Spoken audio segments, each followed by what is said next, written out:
ഈ സംഭവിക്കാൻ പോകുന്ന കാര്യങ്ങളെക്കുറിച്ച് അവരിങ്ങനെ അന്വേഷിക്കാറുണ്ട്. എല്ലാവർക്കും അതൊരു താല്പര്യമാണ്, എന്താണ് ഈ സംഭവിക്കാൻ പോകുന്നതാണ്. പ്രത്യേകിച്ച് ഇസ്രായേൽ ഗാസ യുദ്ധത്തിൻ്റെയും തന്നെയല്ല ഇപ്പോൾ അഫ്ഗാൻ, പാകിസ്ഥാൻ, ഇസ്ലാമിക രാജ്യങ്ങൾ നമ്മൾ അടിക്കാൻ തുടങ്ങുന്നു. മറ്റ് ക്രിസ്ത്യൻ രാജ്യങ്ങളായ ഉക്രൈൻ, റഷ്യ എന്ന് വേണ്ട മനുഷ്യൻ ഒന്നിനൊന്നിനൊന്നിനൊന്നിന് സമാധാനം നഷ്ടപ്പെട്ടു പോകുന്നൊരു സമയം വന്നിരിക്കുകയാണ്. എന്തായിരിക്കും ഇതിൻ്റെയൊക്കെ ഉദ്ദേശങ്ങൾ? നമുക്കറിയാം, തിരുവചനത്തിൽ 2 വചനങ്ങളെ നമ്മൾ വായിക്കുമ്പോൾ ഒന്നാണ് എബ്രായലേഖനം 12-ാം അധ്യായത്തിൽ 26-ാം വാക്യം മുതൽ വായിക്കുമ്പോഴേ അവിടെ നമ്മൾ പറയുന്നു, ഞാൻ പുറത്തുനിന്ന് കഴിഞ്ഞിട്ട് ആകാശത്തെയും ഭൂമിയെയും കടലിനെയും കരയെയും ഇളക്കും. ഇതിനു വേണ്ടി ഇളക്കമില്ലാത്തൊരു രാജ്യം സ്ഥാപിക്കേണ്ടതിന് വേണ്ടി.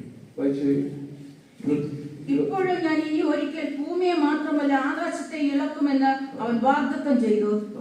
ഇനി ഒരിക്കൽ എന്നല്ല, ഇളക്കമില്ലാത്തത് നിലനിൽക്കേണ്ട നിർമ്മിതമായ ഇളക്കമുള്ളതിന് മാറ്റം വരുമെന്ന് സൂചിപ്പിക്കും. നിർമ്മിതമായതിനെയല്ല, നിർമ്മിതമായ പല കാര്യങ്ങളും നമ്മൾ കണ്ടുകൊണ്ടിരിക്കുകയാണ്, AI ഉൾപ്പെടെ. ഇത് നാം നോക്കി എത്രയോ വർഷത്തിലേക്കാണ് AI ഉപയോഗിച്ചുകൊണ്ട് വിവാഹം കഴിക്കാം, അവരുടെ സെക്ഷുവൽ ജീവിതത്തിൽ തൃപ്തരാകാമെന്ന് പറയുന്നു പബ്ലിഷ് ചെയ്തുകൊണ്ടിരിക്കുകയാണ്. അതുപോലെ തന്നെ സോദോമിക പാപങ്ങൾ. ഞാൻ ഓർക്കുകയാണ്, 1979 ഞാൻ രക്ഷിക്കപ്പെട്ടതിൻ്റെ ആ സമയത്ത്, 78 രക്ഷിക്കപ്പെടുന്നത്, ആലപ്പുഴ ടൗണിൽ ഒരു പരസ്യവും ഞങ്ങൾ നടത്തി. ഇന്ത്യ എബ്രിയോ ക്രൂസോവിൻ്റെ കെയർ ഓഫിൽ ഞങ്ങൾ എല്ലാവരും കൂടി ഒരു പരസ്യവും നടത്തുമ്പോൾ അവിടെ ജോർജ് പിള്ള എന്ന് പറയുന്ന ഒരു ദേവദാസൻ ഉണ്ടായിരുന്നു, ഒരു വിശ്വാസിയാണ്, സുവിശേഷകൻ, ആലപ്പുഴക്കാരൻ. അദ്ദേഹമാണ് അതിൽ താനും പ്രസംഗിച്ചു, ഞാനും പ്രസംഗിച്ചു. താൻ പ്രസംഗിച്ചു കൊടുത്ത് നല്ല ആത്മശക്തിയിൽ താൻ ഇങ്ങനെ പറയുകയുണ്ടായി, സോദോമിനെയും ഗോമോറയെയും ന്യായം വിധിച്ചതായ ദൈവം അമേരിക്കയെ ന്യായം വിധിച്ചില്ലെങ്കിൽ ദൈവം സോദോമിനോടും ഗോമോറയോടും ക്ഷമ പറയണം എന്ന് ബില്ലിഗ്രാമിന്റെ പ്രസംഗത്തെ എടുത്ത് ഞാൻ പറയാനിടയായി. അപ്പോൾ ഞാനത് പിന്നീട് പഠിക്കുകയുണ്ടായി. അപ്പോൾ സോദോം ഗോമോറ നമുക്കറിയാം, ഹോമോസെക്സ്വാലിറ്റിയിൽ തീവ്രമായ സമയത്തിൽ അതിനെ അഴിച്ചു ഗന്ധവും തീ ഇറക്കി നശിച്ച് ഇന്നും ചാവുകടലായിട്ട് അതിന്റെ ശേഷിപ്പ് കിടക്കുകയാണ്. ഇത് ലോകം മുഴുവനും ഇതുപോലുള്ളതായ അനേക പാപങ്ങൾ, തിന്മകൾ ലോകത്ത് നിറഞ്ഞുകൊണ്ടിരിക്കുകയാണ്. ചാർലി ക്രിക്കിനെ വെടിവെച്ചു വന്നതായ റോബിൻസൺ നമുക്കറിയാം, അവരൊരു ട്രാൻസ്ജെൻഡർ ആളുകളോടുകൂടി ചേർന്ന് ജീവിച്ച് മുന്നോട്ട് പോകുമ്പോഴാണ് ഈ സ്പിരിറ്റ് ഉണ്ടായത്. അപ്പൊ ഈ പാപം ഇന്ന് തുടങ്ങിയതല്ല, ഇന്ന് അതിന്റെ മൂർധന്യാവസ്ഥയിൽ എത്തിക്കൊണ്ടിരിക്കുന്ന കാലങ്ങളിൽ നമുക്ക് നിശ്ചയമായിട്ട് പറയും, ഈ ഭൂമിയെ ഇത് നവീകരിക്കേണ്ടത് ആവശ്യമില്ല. ഇത് നശിപ്പിക്കുകയല്ല, ഇത് നവീകരിക്കേണ്ടതായ സമയം വരികയാണ്. അതുകൊണ്ടാണ് ഞാൻ ആകാശത്തെ ഭൂമിയെ വിളക്കും. അവിടെ താഴെ വായിക്കുമ്പോൾ എന്തിനാണ് ഇളകാത്തതായ ഒരു രാജ്യം സ്ഥാപിക്കണം. വായിച്ച്, ആകയാൽ ഇളകാത്ത രാജ്യം പ്രാപിക്കുന്നതുകൊണ്ട് നാം നന്ദിയുള്ളവരായി. 12:27 എബ്രായലേഖനം 12:28 ഇളകാത്തതായ ഒരു രാജ്യം സ്ഥാപിക്കും.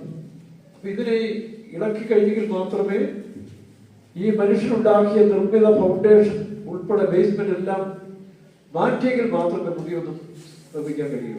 ഇസ്രായേൽ ജനം തന്റെ പ്രതാപത്തിലും മഹത്വത്തിലും ഉണ്ടാക്കിയതായ ശലോമോന്റെ ആലയം പാപം നിറഞ്ഞു കഴിഞ്ഞപ്പോൾ, ദൈവത്തെ വിട്ടകന്ന് പാപത്തിലേക്ക് പോയി കഴിഞ്ഞപ്പോൾ ദൈവം അതിനെ നശിപ്പിക്കാൻ ഓർഡർ കൊടുത്തു. അതിന്റെ അടിസ്ഥാനം വരെയും ഇളക്കി മറിച്ചതാണ്. അടിസ്ഥാനം വരെ ഇളക്കി മറിച്ചതിന് ശേഷം പിന്നീടാണ് സൈന്യത്താൽ വല്ല ശക്തിയാലുള്ള ദൈവത്തിന്റെ പ്ലാൻ പ്രകാരം സിരുബാബിന്റെ ആലയം. ഇത് നിഴലാണ്. ഇതുപോലെയാണ് നമ്മുടെ പേഴ്സണൽ ജീവിതത്തിലും സാമൂഹ്യ ജീവിതത്തിലും രാഷ്ട്രീയമായി നോക്കുമ്പോൾ ഒരു ഇളക്കം സംഭവിക്കാൻ പോവുകയാണ്. ഒന്നാമതായ ഇളക്കം എന്താണ്? നമ്മൾ വായിച്ച ലോർഡ് ദി കിങ്ഡം, എല്ലാ സാമ്രാജ്യങ്ങളും ഇളകുന്നതാണ്.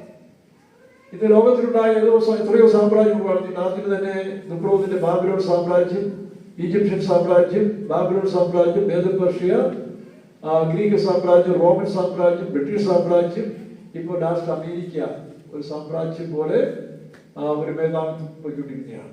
അതിന് നാശമുണ്ടാകും, അല്ലെങ്കിൽ കഴിവുണ്ടാകും. നമുക്ക് ഇരമ്യാ പ്രവചനം നമ്മൾ വായിക്കുമ്പോൾ അവിടെ ഒരു വാക്യമുണ്ടല്ലോ, വിനാശപർവ്വതമേ. ബാബിലോണിനെ കുറിച്ച് പറയപ്പെടെ വായിക്കുന്നുണ്ട്. ബാബിലോണിലെ നമ്മൾ വായിക്കുമ്പോൾ അവിടെ വിനാശപർവ്വതമാണ് അല്ലേ?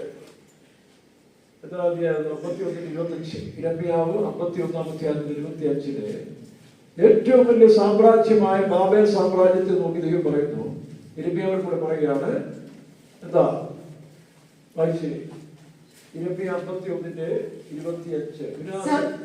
സകല ഭൂമിയെ നശിപ്പിക്കുന്ന വിനാശക പർവ്വതമേ, ഞാൻ നിനക്ക് വിരോധമായിരിക്കുന്നു. സകല ഭൂമി എന്ന് പറഞ്ഞ ആ കാലത്തിൽ സകല രാജ്യങ്ങളെയും കീഴടക്കിക്കൊണ്ട് ബാബിലോണിയൻ സാമ്രാജ്യം മേധാവിത്വത്തിൽ വന്ന് അഹങ്കാരത്തിന്റെ നീളത്തിന്റെ ഉച്ചകൂടിയിൽ എത്തിയപ്പോൾ ദൈവം ആ സാമ്രാജ്യത്തിനെതിരായിട്ട് പറയുകയാണ്, എന്താ? സകല രാജ്യങ്ങളെയും വഹിച്ച് സകല ഭൂമിയെ നശിപ്പിക്കുന്ന വിനാശക പർവ്വതമേ, ഞാൻ നിനക്ക് വിരോധമായിരിക്കുന്നു. പർവ്വതം എന്ന് പറയുന്നത് സാമ്രാജ്യങ്ങളെ കാണിക്കുകയാണ്.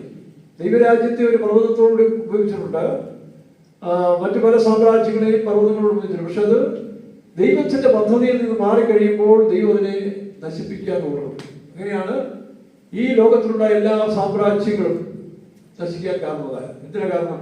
All the kingdom shall be shaken except the kingdom of God.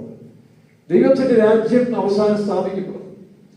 അപ്പൊ ആ രാജ്യം സ്ഥാപിക്കപ്പെടുന്നതിന് നമുക്കറിയാം, ഇപ്പൊ അവസാനമായി അമേരിക്ക ഒരു വലിയ മേധാവിത്വത്തിലേക്ക് ലോകത്തിൽ ഒരു പോലീസിനെ പോലെ നിൽക്കുന്ന ഒരു സമയമാണ്.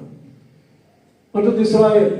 ഈ നാളിൽ നമുക്കറിയാം എത്രയോ 10,000-ങ്ങളെ 40,000-50,000 അതിലധികം പേരെയും ഒരു കാര്യത്തിന് വേണ്ടി കൊല്ലേണ്ടതായിട്ട് പോകും, ജീവനന്റെ.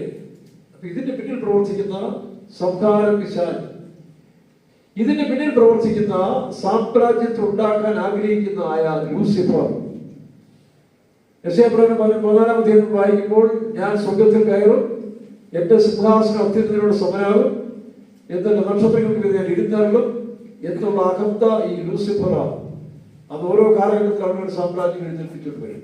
എന്നാൽ അമേരിക്കയെ സംബന്ധിച്ചിടത്തോളം വ്യത്യാസം, അതിന്റെ തുടക്കം ലൂസിഫർ അല്ല. അവിടെ നമുക്കറിയാം, ഞാൻ കഴിഞ്ഞ പ്രാവശ്യം പറഞ്ഞതുപോലെ അമേരിക്കയുടെ ആരംഭഘട്ടത്തിൽ പിൽഗ്രിം ഫാദേഴ്സ് അവര് മേഫ്ലവർ കപ്പലിൽ വന്ന് ബൈബിളുമായിട്ടാണ് അവർ പ്രവേശിക്കുന്നത്. അങ്ങനെ ബൈബിളും ദൈവത്തിന്റെ വചനത്തിന്റെ അടിസ്ഥാനത്തിൽ ഒരു നല്ല രാജ്യത്തിന് തുടക്കപ്പെട്ടു. അതാണ് അമേരിക്ക. ഈ അമേരിക്ക സാമ്രാജ്യം വന്നതിന് ശേഷം, അല്ലെങ്കിൽ രാജ്യം വന്നതിന് ശേഷം, സുവിശേഷീകരണത്തിന് വലിയ പ്രാധാന്യം കൊടുത്തു. ലോകത്തിൽ ആയിരക്കണക്കിന് മിഷണറിമാരെ ലോകത്തിന്റെ വിവിധ ഭാഗങ്ങൾ കൊടുക്കുകയും അതുപോലെ ബൈബിൾ ദൈവത്തിന്റെ വചനം പല ഭാഷകളിൽ പ്രിന്റ് ചെയ്ത് ലോകത്തിൽ കൊടുക്കുക, അങ്ങനെ വലിയ നല്ല കാര്യം അമേരിക്ക ചെയ്തു. പക്ഷെ എങ്കിലും നല്ല കാര്യങ്ങൾ ചെയ്യുമ്പോൾ തന്നെ എന്ത് ചെയ്യും? ദുഷ്ടർ കള വിതയ്ക്കും. അതേ അമേരിക്കയിൽ സാത്താൻ പലവിധമായ പ്രവർത്തനങ്ങൾ ആരംഭിച്ച് അമേരിക്കയെ ഇത്രയും വർഷമായിക്കൊണ്ടിരിക്കുന്ന സമയം കൂടി കൂടാണ്. ഇപ്പോൾ അമേരിക്ക അവസാനമായിട്ട് ഇസ്രായേലിനെ സപ്പോർട്ട് ചെയ്തിട്ടുണ്ട്. ആ ഇസ്രായേലിനെ സപ്പോർട്ട് ചെയ്യുന്ന അമേരിക്കയുടെ ഒരു നാശത്തെ കുറിച്ചിരിക്കുന്ന ഒരു ദേവദാസൻ വെളിപ്പാട് പുസ്തകം 8-ാം അധ്യായത്തിൽ 8-ാം വാക്യത്തിൽ പാടുന്ന, അത് വിനാശപർവ്വതമല്ല, അതിന്റെ പർവ്വതം ചിത്രീകരിച്ച് ചെയ്യുകയാണ്. അത് അമേരിക്കയാണെന്നാണ് അവിടെ വ്യാഖ്യാനം. രണ്ടാമത്തെ ദൂതനൂതി, അപ്പോൾ തീ കത്തുന്ന വൻ മല പോലെ ഒരു സമുദ്രത്തിലേക്ക് എറിഞ്ഞിട്ട് കടലിൽ 1/3 രക്തമായി തീർന്നു. കാരണം രണ്ടാമത്തെ ദൂതന്റെ ഊതുന്ന കാലത്തിൽ ബാബിലോൺ സാമ്രാജ്യം നിലവിലുണ്ട്. വെളിപ്പാട് പുസ്തകം 17-18 കാണുന്ന ബാബിലോൺ സാമ്രാജ്യം, ബാബിലോണിയ ആ ഷെയർ അല്ലെങ്കിൽ എക്കണോമിക് അല്ലെങ്കിൽ മാർക്കറ്റ്, സൂപ്പർ മാർക്കറ്റ് ലോകത്തിലുള്ളപ്പോൾ തന്നെ ആ രണ്ടാമത്തെ കാരണം വന്നപ്പോൾ അതിന് നാശം ഭവിക്കുന്നില്ല. അപ്പൊ 1-2 തുടക്കത്തിൽ തന്നെ ഇവിടെ പറയുമ്പോൾ ഒരു പർവ്വതം കടലിലേക്ക് ഇറങ്ങി കളയുന്നതാണ്. വായിച്ച്. രണ്ടാമത്തെ ദൂതനൂതി, അപ്പോൾ തീ കത്തുന്ന വൻ മല പോലെയാകുന്ന സമുദ്രത്തിലേക്ക് എറിഞ്ഞിട്ട് കടലിലെ 1/3 രക്തമായി തീർന്നു. അപ്പൊ ഈ മല എന്ന് പറയുന്നത് അമേരിക്കൻ സാമ്രാജ്യത്തിന്റെ പിന്നിൽ പ്രവർത്തിക്കുന്ന ദുഷ്ടശക്തിയെ, ആ സാമ്രാജ്യ ശക്തി അതോടുകൂടി അവസാനിക്കുന്നത്. ഇപ്പൊ തന്നെ അമേരിക്ക വളരെ കഷ്ടകാലത്തിലാണ്. അവർ നമുക്കറിയാം, സാമ്പത്തിക വലിയ പ്രതിസന്ധികൾ കിടക്കുന്നതുകൊണ്ടാണ് ടാക്സ് എല്ലാം വർദ്ധിപ്പിച്ച മുഴുവൻ രാജ്യങ്ങളിൽ തന്നെയല്ല അമേരിക്ക വിചിന്തനം ചെയ്തു, ഞങ്ങൾ മറ്റു രാജ്യങ്ങളിൽ ഇടപെട്ടിട്ട് ഞങ്ങളുടെ സുരക്ഷയാണ് ആവശ്യം. ചാർലി കിറിക്ക് പറഞ്ഞ പോലെ ലോകത്തുള്ളവരെല്ലാം പിടിച്ച് ഇവിടെ ജോലി കൊടുക്കുകയും ഇവിടുത്തുകാർക്ക് ജോലി ഇല്ലാതെ വരികയും ചെയ്യുന്ന ഈ അവസ്ഥകൾക്ക് മാറ്റം വരണമെന്ന് അവർ ചിന്തിച്ചു തുടങ്ങി. അപ്പൊ അവര് തങ്ങളിലേക്ക് ഉൾവലിയുകയാണ്. അവരിലേക്ക് അത് ഉൾവലിച്ചുകൊണ്ടിരിക്കുന്ന ഒരു കാലമാണ് അകത്തേക്ക്. അപ്പൊ തങ്ങളുടെ ശക്തികൾ അല്ലെങ്കിൽ സാമ്രാജ്യങ്ങൾ മുന്നോട്ട് കൊണ്ടുപോകാതെ പോകുന്നൊരു കാലമാണ്. പക്ഷെ ഇസ്രായേൽ അമേരിക്ക വളരെ വിശ്വാസമാണ്. ഇസ്രായേൽ വലിയ വിശ്വാസം അമേരിക്ക ഉള്ളിടത്തോളം കാലം ഇസ്രായേൽ വലിയ നിലനിൽപ്പുണ്ട് എന്നാണ് അവർ വിശ്വസിക്കുന്നത്. നേരത്തെ യൂറോപ്യൻ രാജ്യങ്ങൾ, ഇംഗ്ലണ്ട്, ഫ്രാൻസ് ഒക്കെയും ഇറ്റലി അമേരിക്കയോട് ഇസ്രായേലിനോട് സപ്പോർട്ടായിരുന്നെങ്കിലും ആ രാജ്യങ്ങളെല്ലാം പിന്മാറിക്കഴിഞ്ഞു. അവർ ഇസ്രായേലിന്റെ സപ്പോർട്ട് പിൻവലിച്ചു. ഇനി തന്നെ പിൻവലിക്കാതിരിക്കുന്ന ഏക രാജ്യം അമേരിക്കയാണ്. ഈ അമേരിക്ക എന്ത് സംഭവിക്കും? അമേരിക്കയും ഇസ്രായേലിനെ കൈവിടും. എവിടെ എഴുതിയിരിക്കുന്നത്? യിരെമ്യാ പ്രവചനം 30-ാം അധ്യായത്തിന്റെ 13-ാം വാക്യം വായിച്ച്. യിരെമ്യാ 30:13. നിന്റെ സ്നേഹിതന്മാർ നിന്റെ വ്യവഹാരം നടത്തുവാൻ ആരുമില്ല. എന്താ കാരണം? 8-ാം വാക്യം വായിക്കുമ്പോഴേ ഇസ്രായേൽ ഒരു വലിയ പ്രതിസന്ധി, കഷ്ടകാലം വരാൻ പോവുകയാണ്. ഇപ്പോൾ ഇസ്രായേൽ നമുക്കറിയാം, തീവ്രവാദ സംഘങ്ങളെല്ലാം പല സ്ഥലങ്ങളിൽ അടിച്ചൊതുക്കി വെച്ചിരിക്കുകയാണ്. അതും ഒരു വചനത്തിന്റെ നിവർത്തീകരണമാണ്.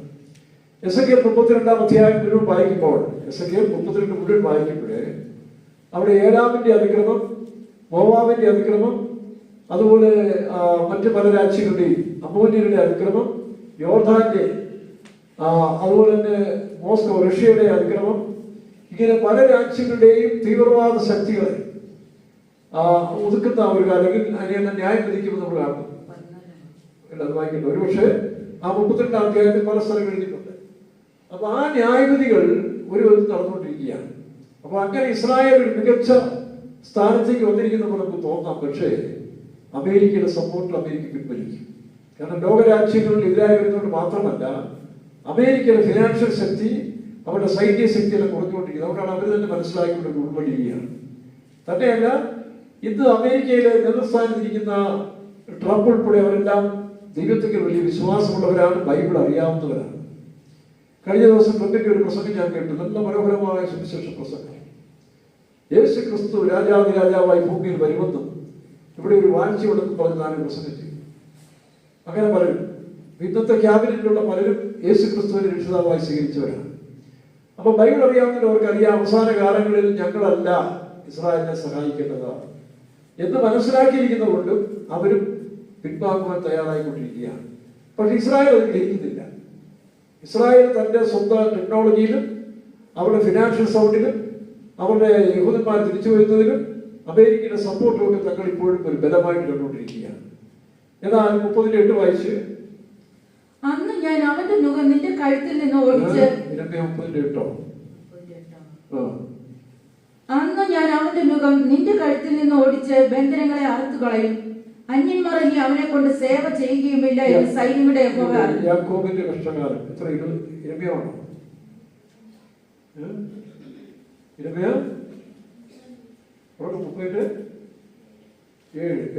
ആ നാൾ പോലെ വേറെ ഇല്ലാതെ വണ്ണം അത് വലുതായിരിക്കും. യഹോവയുടെ ദിവസം ഇല്ലേ? കോപ ദിവസം ഇല്ലേ? യഹോവയുടെ നാൾ എന്ന് നമ്മൾ വായിക്കുന്നുണ്ട്. യഹോവയുടെ നാൾ വായിക്കും. ആ നാൾ പോലെ വേറെ ഇല്ലാതെ വണ്ണം അത് വലുതായിരിക്കുന്നു. കഷ്ടം, അത് യാക്കോബിന്റെ കഷ്ടകാലം തന്നെ. നോക്കണം, അത് യാക്കോബിന്റെ കഷ്ടകാലം തന്നെ.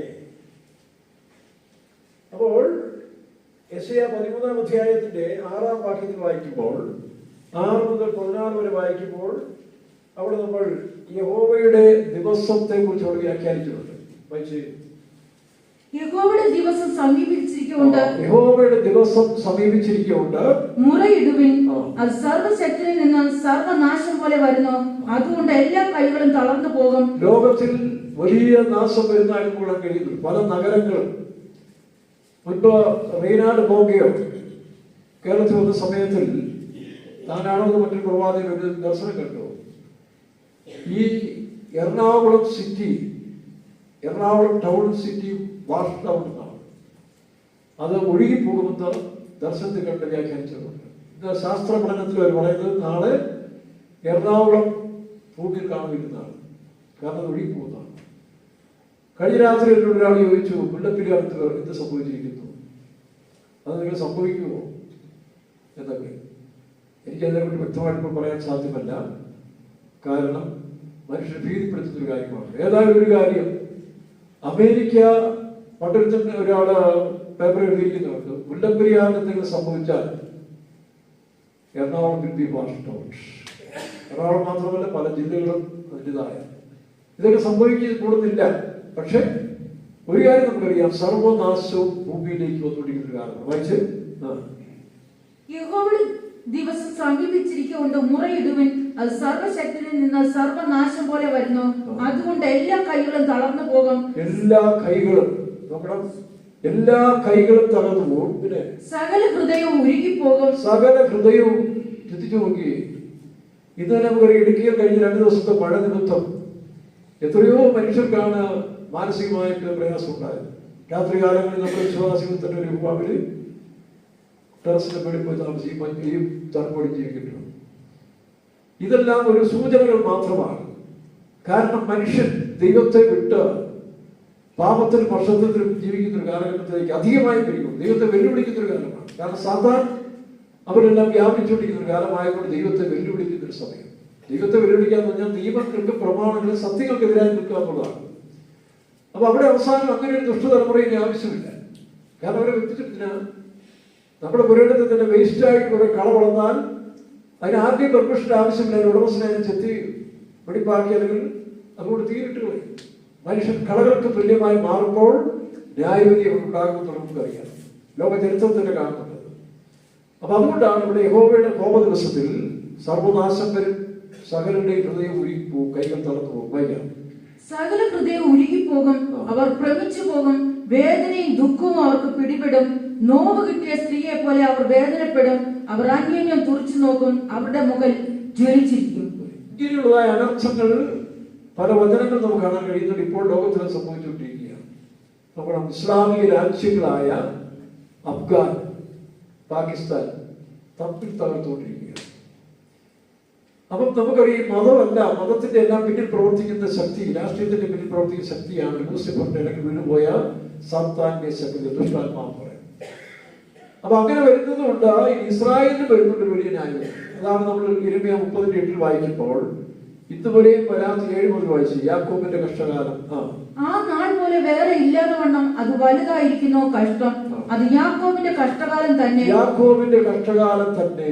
നോക്കണം, അങ്ങനെ ഒരു കാലം ഇതുവരെ ഇസ്രായേൽ വന്നിട്ടില്ല. ഉണ്ട് AD 70 ബാബിലോൺ രാജ്യം അല്ലെങ്കിൽ BC 660 ഉണ്ടായെങ്കിലും ഇത് അതിനേക്കാൾ വലിയ കഷ്ടമാണ്. ഇതിനാണ് ഇസ്രായേൽ അവിടെ വീണ്ടും ഒരു ചെതറിക്കുണ്ടാകും. പല രാജ്യങ്ങളിലേക്ക്, യോർദാൻ പോലെ രാജ്യങ്ങളിൽ പോയി അഭയം തേടും. സൈപ്രസ്, ഇപ്പോഴേ അവര് സൈപ്രസിലെല്ലാം പോയി മനസ്സിലാക്കിയ യഹൂദന്മാര് കുപ്രോസ് എന്ന് പറഞ്ഞ നമ്മുടെ ബൈബിളിലെ സൈപ്രസ് രാജ്യത്തിൽ പോയി അഭയം തേടിയിരിക്കുക പല രാജ്യങ്ങളിൽ. കാരണം ഇങ്ങനെയുള്ള സംഭവങ്ങൾ ഉണ്ടാകുമെന്ന് ബൈബിൾ പഠിച്ച യഹൂദന്മാർക്ക് അറിയാം. അങ്ങനെ ഒരു കഷ്ടകാലം അവർ പ്രതീക്ഷിക്കുന്നുണ്ട്. പക്ഷേ തിരുവചനം അറിയാത്ത യഹൂദന്മാർക്ക് അത് പറഞ്ഞിരിക്കുകയാണ്. വായിക്കാം. എങ്കിലും അവൻ അതിൽ നിന്ന് രക്ഷിക്കപ്പെടും.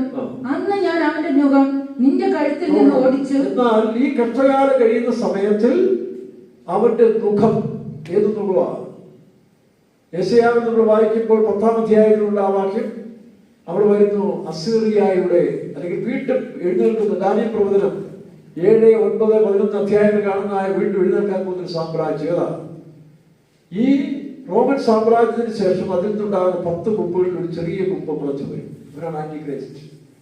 ആ ആന്റിക്രൈസ്റ്റ് ഭരണം ഭൂമി ഇപ്പോൾ ഏറ്റവും അടുത്തിരിക്കുന്ന ഒരു കാലമാണ്. എന്താ തടസ്സങ്ങള്?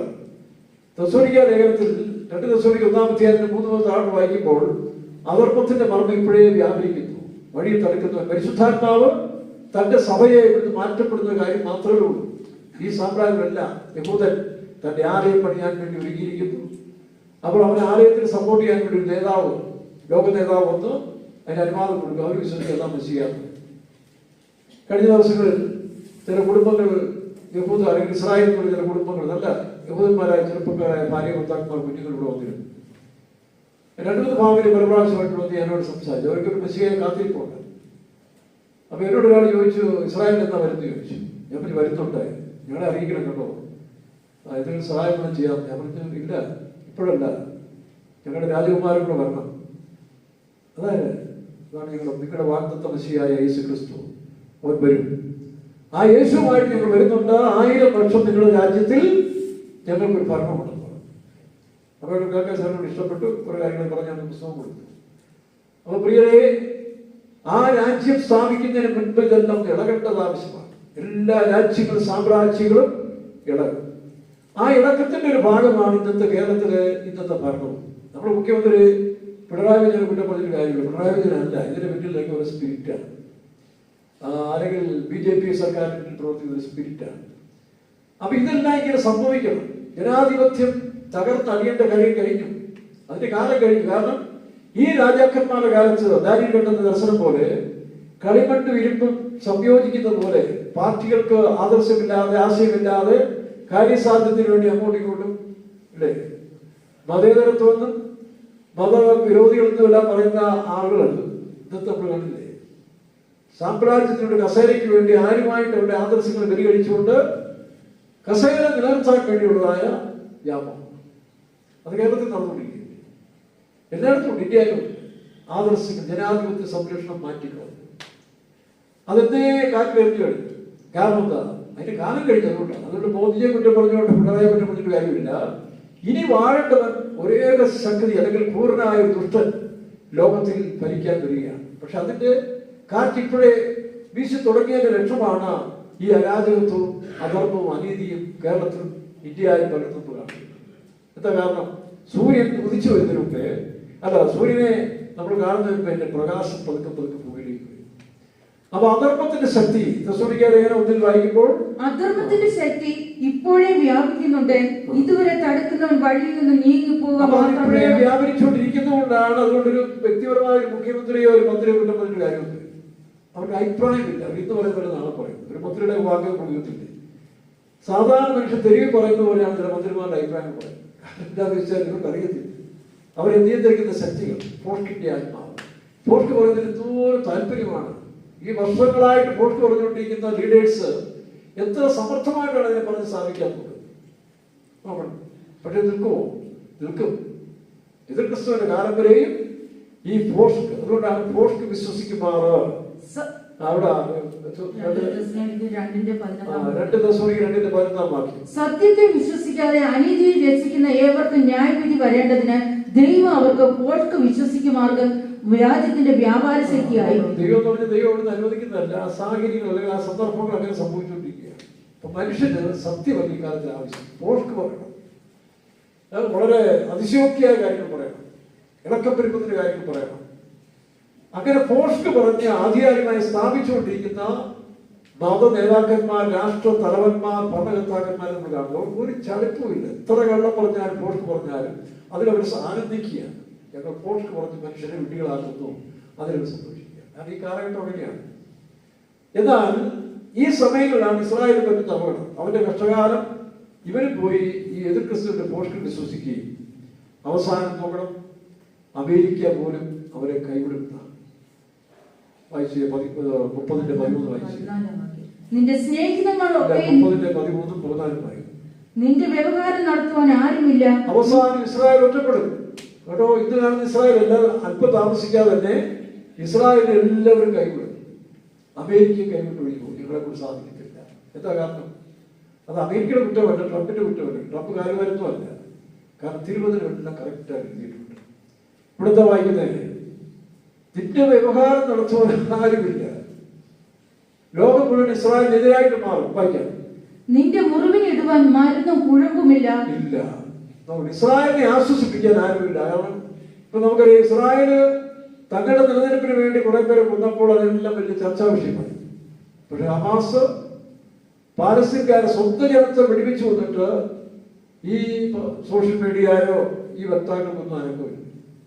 നൈജീരിയയിൽ 100 വിശ്വാസികളെ കൊന്നൊടുക്കിയിട്ട് കേരളത്തിലെ മാഫിയ അല്ലെങ്കിൽ മാപ്രകൾ അവർക്ക് യാതൊരു വിഷയമില്ല. പക്ഷെ ഈ പറഞ്ഞ നെഗറ്റീവ് സെൻസിൽ ലൂസിഫറിന്റെ ശക്തി വ്യാപരിക്കുന്ന എവിടെയെങ്കിലും നടന്നാൽ ഇവരോടെ മുക്കി പിടിച്ചുകൊണ്ട് അതിന് വലിയ അതിശോക്തിയായിട്ട് കാര്യങ്ങളായിട്ട് മാറ്റും. കാരണം അത് ആ വ്യക്തികളുടെ കുറ്റമല്ല, ആ സ്പിരിറ്റ് ഇപ്പോഴേ വ്യാപിച്ചുകൊണ്ടിരിക്കുകയാണ്. ഇനി അത് ശക്തിപ്പെട്ടുകൊണ്ടേയിരിക്കത്തുള്ളൂ. അതാണ് അനർത്ഥത്തിന്റെ കാലം എന്ന് പറയുന്നത്. തേർഡ് വായിക്കാം. നിന്റെ സ്നേഹിതന്മാരൊക്കെ നിന്നെ മറന്നിരിക്കുന്നു. നിന്റെ സ്നേഹിതന്മാർ ആരാ? സ്നേഹിതന്മാര് നാറ്റോ കക്ഷികള്, സഖ്യകക്ഷികള്, അമേരിക്ക, ബ്രിട്ടൻ, ഫ്രാൻസ്, ഇറ്റലി, ഇതെല്ലാം അവന്റെ സഖ്യകക്ഷികളാണ്. ആ സ്നേഹിതന്മാർ ഇന്ന് അമേരിക്ക ഒഴിച്ച് ബാക്കി എല്ലാ സ്നേഹിതന്മാരും ഇസ്രായേലിനെ തലപ്പറഞ്ഞിരിക്കുന്നു. ഇനി അമേരിക്കയിൽ താമസിക്കാതെ വായിക്കാം. നിന്റെ അകൃത്യത്തിന്റെ ആധിക്യ നിമിത്തവും നിന്റെ പാപത്തിന്റെ പെരുപ്പ നിമിത്തവും ഞാൻ നിന്നെ ശത്രു അടിക്കുന്നത് പോലെയും ക്രൂരൻ ശിക്ഷിക്കുന്നത് പോലെയും അടിച്ചിരിക്കൊണ്ട് അവർ നിന്നെ നോക്കുന്നില്ല. അപ്പൊ ദൈവത്തിന്റെ കാര്യം ഇടപെടുന്നതുകൊണ്ടാണ് ഇങ്ങനെ സംഭവിക്കുന്നത്.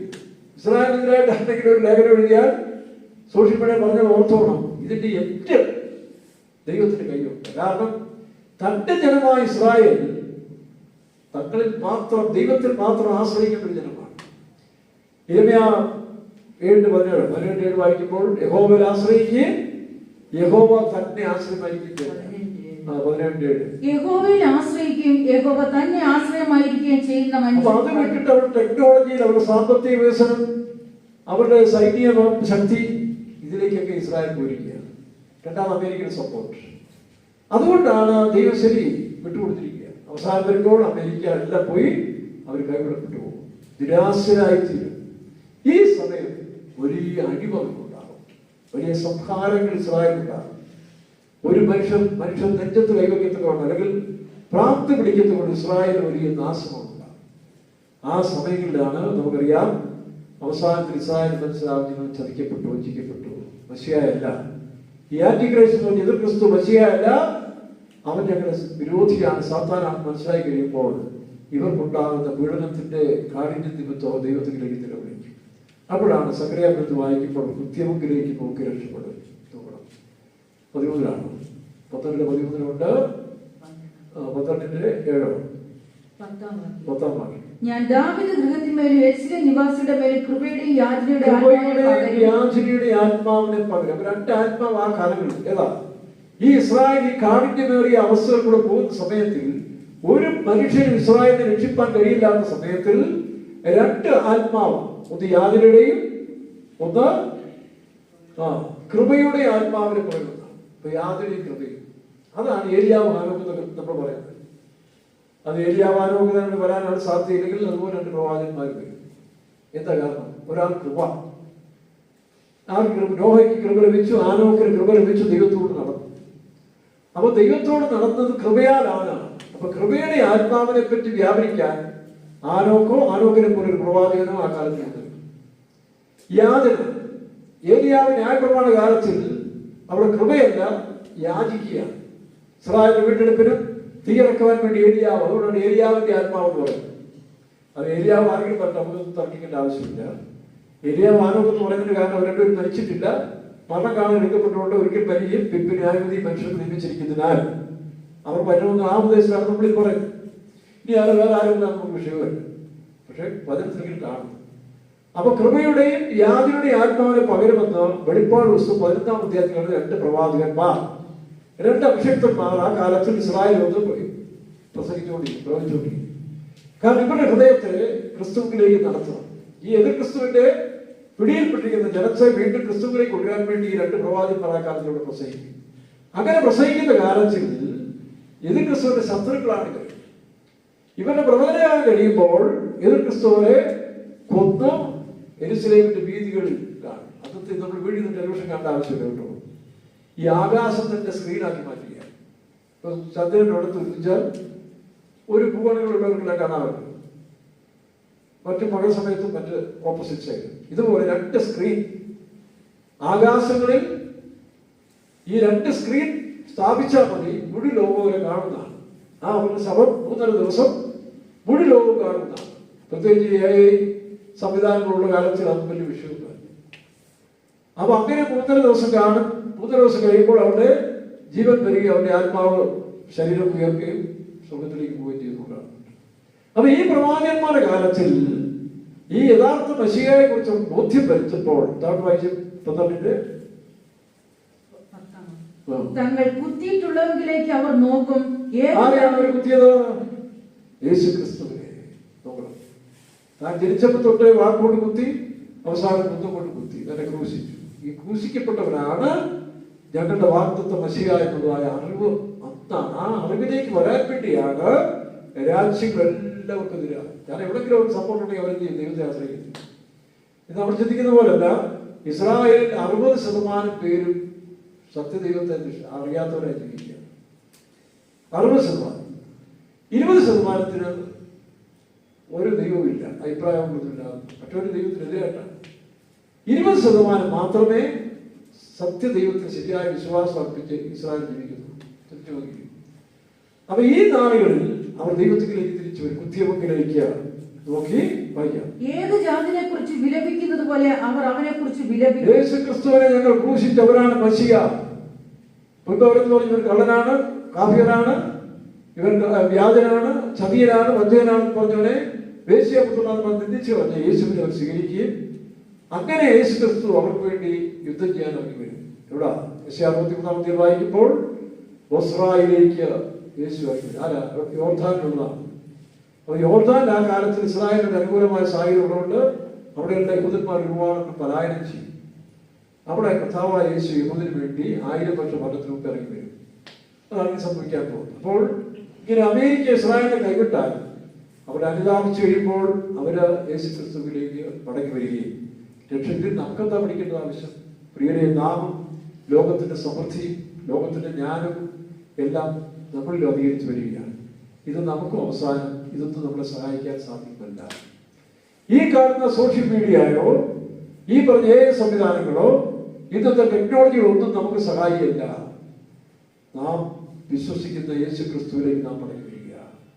നാം വീണ്ടും അങ്കിലേക്ക് വരിക. ഏകജാതിന് വേണ്ടി നിലവിളിച്ചതുപോലെ കാരണം ഗലാത്യലേഖനം 3-4 വാക്യത്തിൽ വായിക്കുമ്പോൾ ക്രിസ്തു നിങ്ങളിൽ ഉരുവാകുമ്പോഴും വീണ്ടും ഞാൻ ഗർഭോധനപ്പെടുന്നതാണ്. നമ്മൾ ഒരുപക്ഷെ ക്രിസ്ത്യാനിയായി ജീവിക്കാം, പെന്തക്കോസ്തുകാരായിട്ട് ജീവിക്കാം, പക്ഷേ നമ്മൾ ക്രിസ്തുവില്ല. ക്രിസ്തുവില്ലാത്ത ക്രിസ്ത്യാനികളായിട്ട് നമ്മൾ ജീവിക്കുകയാണ്. അതുകൊണ്ടാണ് നമുക്ക് സഹിക്കാൻ വയ്യ, ക്ഷമിക്കാൻ വയ്യ, അല്ലെങ്കിൽ താഴ്മയോട് ഇടപെടാൻ സാധിക്കുന്നില്ല. പിന്നെ കാശുണ്ടാക്കണം, ദിവ്യാഗ്രഹങ്ങളിൽ ജീവിക്കാൻ ഒക്കത്തില്ല. യേശുവിൽ വിശ്വസിക്കുന്നവരെന്ന് ഉള്ളതുകൊണ്ട് തൃപ്തിപ്പെടും, ബാക്കി ദൈവം നോക്കിക്കോളും. അങ്ങനെ പറയുന്നുണ്ടല്ലോ, എന്റെ ദൈവം നോക്കിക്കോളും. ദൈവം എന്നെ ദൂരെ കെട്ടിത്തരുമോ എടുത്ത് ചോദിച്ചു. ഒരാൾ സംസാരിച്ചുകൊണ്ടെങ്കിൽ പറയുമോ എന്നെ ദൂരെ കെട്ടിത്തരുമോ? ദൈവത്തിന് ദൂരിന്റെ ആവശ്യമില്ല. ദൈവത്തിന് ഒരു കാര്യം തരാൻ ദൂരിന്റെ ആവശ്യമില്ല. അവൻ മാരി പോലെ പോകണം, മാരി പോലെ തന്റെ അനുഗ്രഹങ്ങൾ തരുമെന്നാണ്. അപ്പൊ ആ വിശ്വാസം നമ്മൾ ദൈവത്തിന്റെ വചനത്തെ നമ്മൾ ശരിയായി പഠിക്കണം. അവിടെ പ്രിയരെ, നിങ്ങൾ വഞ്ചിക്കപ്പെടാതിരിക്കണമെങ്കിൽ പെന്തക്കോസ്തുകാരെ, പ്രിയപ്പെട്ട ദൈവജനമേ, നിങ്ങൾ ദൈവത്തിലേക്ക് യേശുവിലേക്ക് മടങ്ങി വരികയും തിരുവചനം നന്നായിട്ട് പഠിക്കണം, അത് വിശ്വസിക്കണം. അവർക്ക് മാത്രമേ സമാധാനം. ഏത് അനർത്ഥത്തിൽ കാര്യങ്ങൾ നമ്മൾ പാടുന്നുണ്ടോ? അനർത്ഥത്തിൽ ദിനം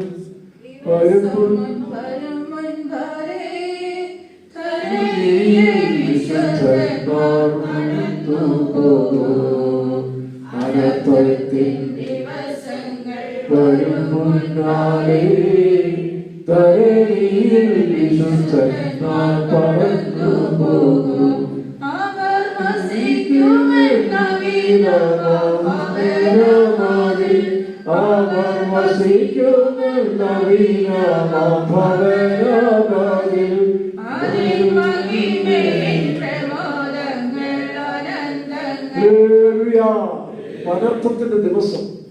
യെശയ്യാ 62 വാക്യത്തിൽ വായിക്കും, അന്ധകാരം ഭൂമിയെയും കൂരിട്ട് ജാതികളെയും കൂടുന്ന കാലം വരും, നിന്റെ പേരോ യഹോവ ഉദിക്കും. ആ വാക്യം വായിച്ച്, എഴുന്നേറ്റ് പ്രകാശിക്കാൻ, നിന്റെ പ്രകാശം വന്നിരിക്കുന്നു, യഹോവയുടെ തേജസ് നിന്റെ മേൽ ഉദിച്ചിരിക്കുന്നു. ലോകം അന്ധകാരത്തിലേക്ക് മൂടപ്പെടുമ്പോൾ പ്രിയ ദൈവമേ, നീ എഴുന്നേൽക്കണം.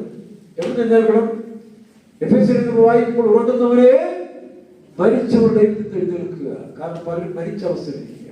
കർത്താവിന്റെ പറയുന്ന ആളിൽ 5 കന്യകമാർ 10 പേര് മയക്കപ്പിടിച്ചെങ്കിലും ഒരു കൂട്ടർക്കുള്ള ഒരു ഉണർവുണ്ടായിരുന്ന ഒരു ആടി എഴുന്നേറ്റ്, ബാക്കിയെല്ലാം മയക്കപ്പിടിച്ച് നിദ്രാപമായി. അവിടെ അവർക്ക് ആ രക്ഷയന്മാർ കഴിക്കില്ല. അതുകൊണ്ട് എഫെസ്യരിൽ വായിക്കുന്ന പോലെ ഉറങ്ങുന്നവരെ മരിച്ചവരിൽ നിന്ന് ഉയർത്തി നിൽക്കും. എന്നാൽ ക്രിസ്തുവിന്റെ മേൽ പ്രകാശിക്കും.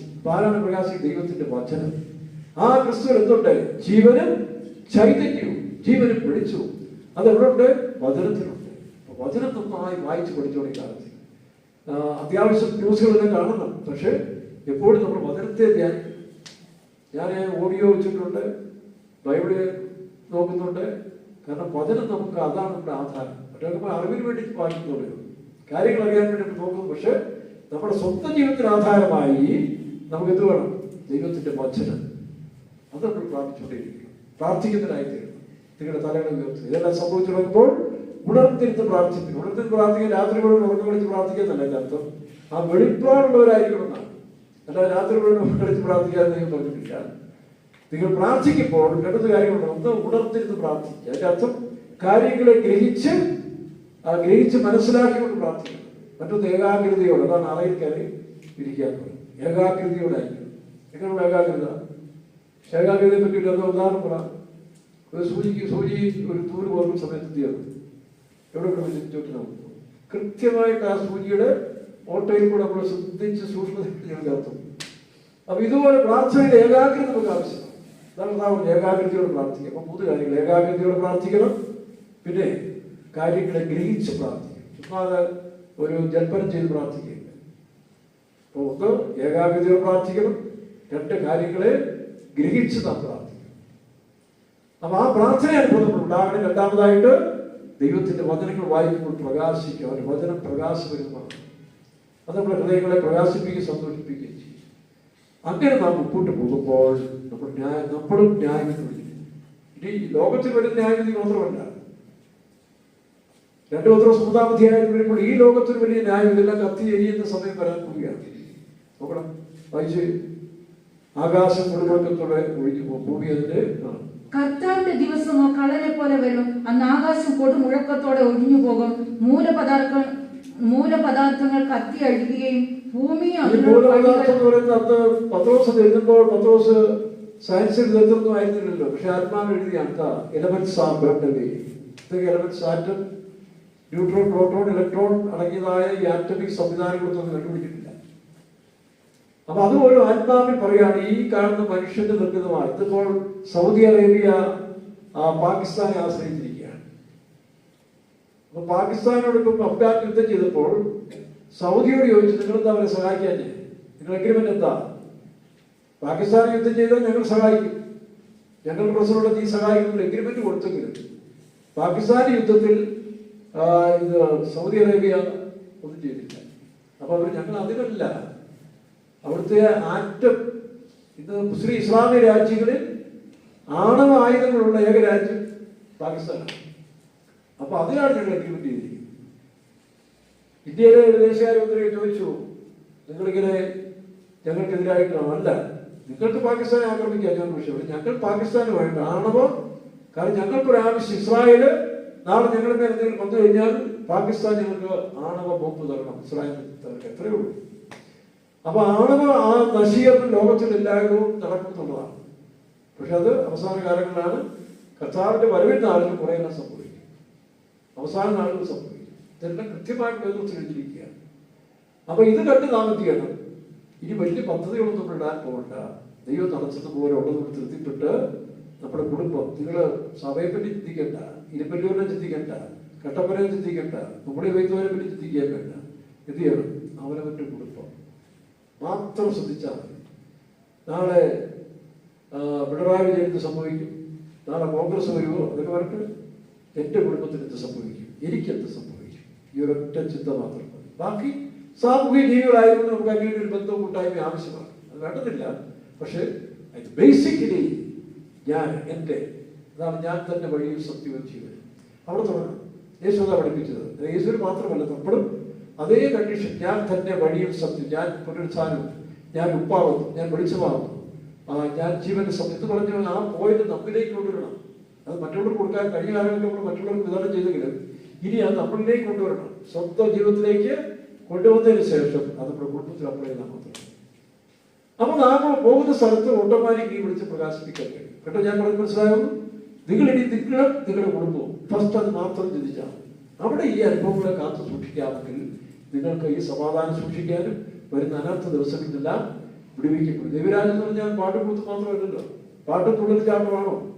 ദൈവരാജ്യത്തെ പറ്റി പറഞ്ഞ ഉപമകളിൽ 3 ഉപമകൾ കഴിഞ്ഞ ദിവസം ഞാൻ ചിന്തിക്കാനിടയായി. മത്തായിയുടെ സുവിശേഷം 22-ാം അധ്യായം വായിക്കുമ്പോൾ ദൈവരാജ്യം കല്യാണ സദ്യയ്ക്ക് വിളിക്കപ്പെട്ടവർക്ക് സാധ്യമായിരിക്കുകയാണ്. ഈ 3 ഉപമകളിലും പ്രത്യേകമായി ശ്രദ്ധിക്കേണ്ട ഒരു വിഷയം, ഈ ദൈവരാജ്യം എന്ന് പറഞ്ഞ സഭ പെന്തിക്കോസുകാരുടെ ഇടയിൽ നമ്മളെ പോലെ 2 കൂട്ടർ എപ്പോഴും ഉണ്ടായി. വായിച്ചേ. യേശു പിന്നെയും അവരോട് ഉപമകളായി പ്രസ്താവിച്ചത് എന്തെന്നാൽ, സ്വർഗരാജ്യം തന്റെ പുത്രന് വേണ്ടി കല്യാണ സദ്യ കഴിച്ച ഒരു രാജാവിനോട് സദൃശ്യം. അവൻ കല്യാണത്തിന് ക്ഷണിച്ചവരെ വിളിക്കേണ്ടതിന് ശ്രദ്ധിക്കണം. ഇത് കല്യാണത്തിന് മണവാട്ടിയുടെ കാര്യമല്ല ഈ പറയുന്നത്. മണവാട്ടിയെ ശ്രദ്ധിക്കേണ്ട ആവശ്യമില്ല. മണവാട്ടി ഒഴിച്ച് ബാക്കിയുള്ള കൂട്ടരെ പറ്റി പറയുന്നത്. ക്ഷണിക്കപ്പെട്ടവര്, ആ ക്ഷണിക്കപ്പെട്ടെന്ന് പറഞ്ഞാൽ കർത്താവിന്റെ വരവിൽ ഒരുക്കുന്ന ഒരു ഗ്രൂപ്പുണ്ട്. അവരെ ആരും ഒരുക്കേണ്ട ആവശ്യമില്ല. തന്റെ കാന്തയും തന്നെത്താൻ ഒരുക്കോളും. അത് പ്രയാസമുള്ള കാര്യമല്ല.